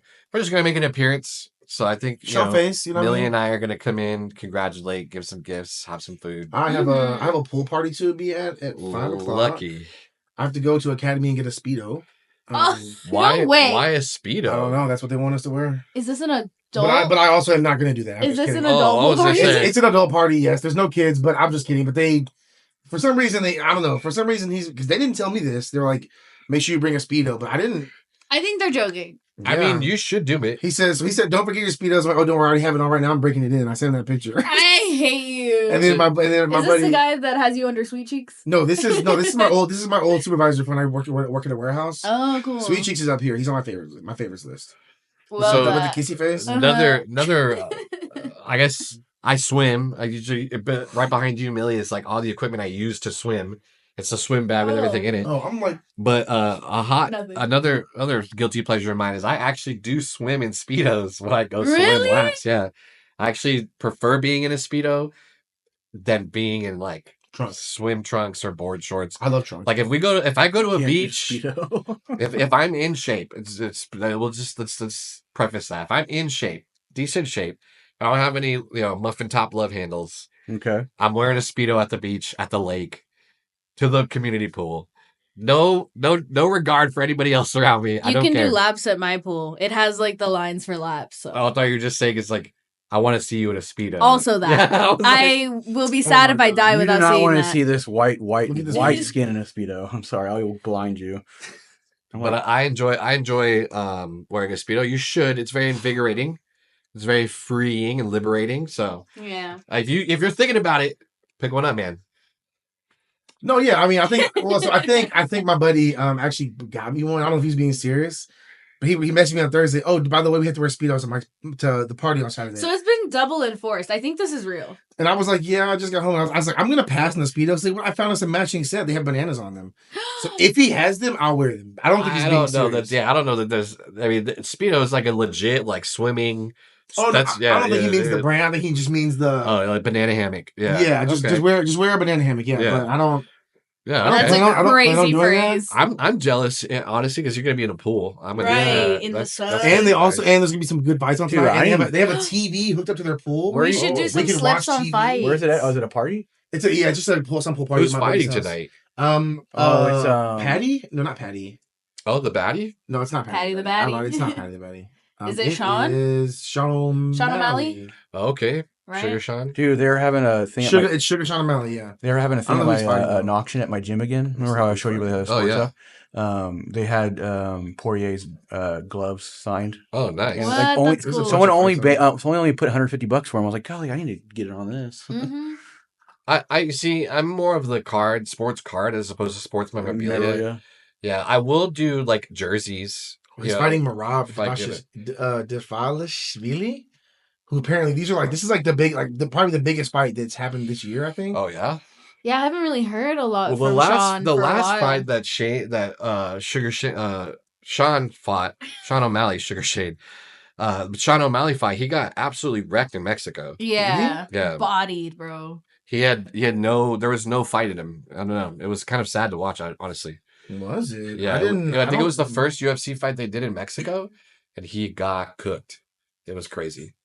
I actually put money on him, and I lost. I was like, "You motherfucker!" I mean, you would have never guessed because of his performance prior. because he's he's fighting that same guy. Oh, no It's the same way. guy? Well, Sean's last fight. Oh yeah, it's a Russian guy or a Ukrainian guy. Marab. So his last fight, it wasn't in Mexico. This happened in Vegas, but he Mm. lost. Was it Vegas? I thought it was. Yeah, this happened in Vegas. Oh, I guess it was like What does that say? September 14th? like September 14th, 2024. is Mexican Sean's. History Day or something like that. It had a lot of like Hispanic Mexican themes to it. They were Yeah. doing a lot of like. But that's his last loss. He lost to Marlon Vera back in 2020 in Vegas. But Sean's last fight was against the guy he's fighting today, and he lost. that guy did him dirty. I'm not gonna lie. So he's fighting Marab again. So it's a rematch. So Cool. that I didn't know that. That I'm actually that excited. adds to the lore. That'd be interesting to watch. Right. Yeah. Cool. Yeah, but I'm excited, man. It's gonna be a good night. Gonna be a good weekend. Need to catch up on some sleep. I owe myself Definitely. some hours of sleep.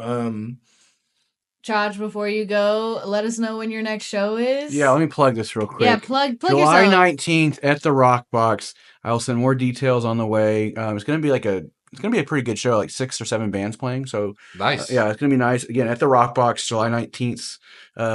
Check out I the Vine. Again, we're about to go in the studio, record some music. So You spelled that just a certain way, right? Right. How do you spell that? so I with like your eye, like your EYE? eyeball, EYE? EYE, the Vine. Are you guys on any Uh, platforms? No, I so the that's the next step is we're recording next week drums, and then we're doing the rest in July to get songs up for like Spotify and all that So stuff. soon to be on. Soon to be on there. I know everybody. First, when you tell someone about a band, it's like, oh, let me hear your music. You don't have anything right now, so it's frustrating, especially when you're trying to book shows with venues. They want to hear what you sound like. Right. Right. So yeah, we're Got that's like a portfolio. yeah, that's in the works. But if you hear this and you're in the San Antonio area, Rockbox July 19th. July 19th. Pull up. Please come out, man. Just come out, support local music, and have a good time. You know, my goal is to end this is like I'm all about having a show, and I'm a party band person. Mm-hmm. So my goal is to have a good time, but I want Andrew, the new modern Andrew WK. Yeah, pretty much. Modern Andrew WK. I want you to have a good time, and let's just make a moment, you know? Yeah. Thank you for coming out. Yeah, I appreciate it. Thank you. From you. Yeah, I'm excited. This is fun. We'll definitely know when we'll work with you, see if we can bring you back on again, in the future here. Man, I really appreciate you sitting with us and just shooting the breeze. Yeah, for the future. Yeah, we're gonna have the cord up and running for some updates. So well, keep your eye out, guys. We are on all the platforms at this time, all the major platforms: Amazon Music, Spotify, Apple Music. Be on the lookout for a website. We are in the process of developing a website. We'll have Patreon, Discord, all that cool stuff in the future as well. But yeah, check out I the Vine on the 19th. And I think this is it for On a Recorded Line. Yeah, 2:00 on the dot. Perfect perfect in spot here. I mean, thanks for hanging out with us. Yeah. And hey guys, never forget it. Card Monster loves you. Peace, y'all. Bye. That was a good one. That was pretty good, yeah. For having a guest, that was good. Picasso. Yeah.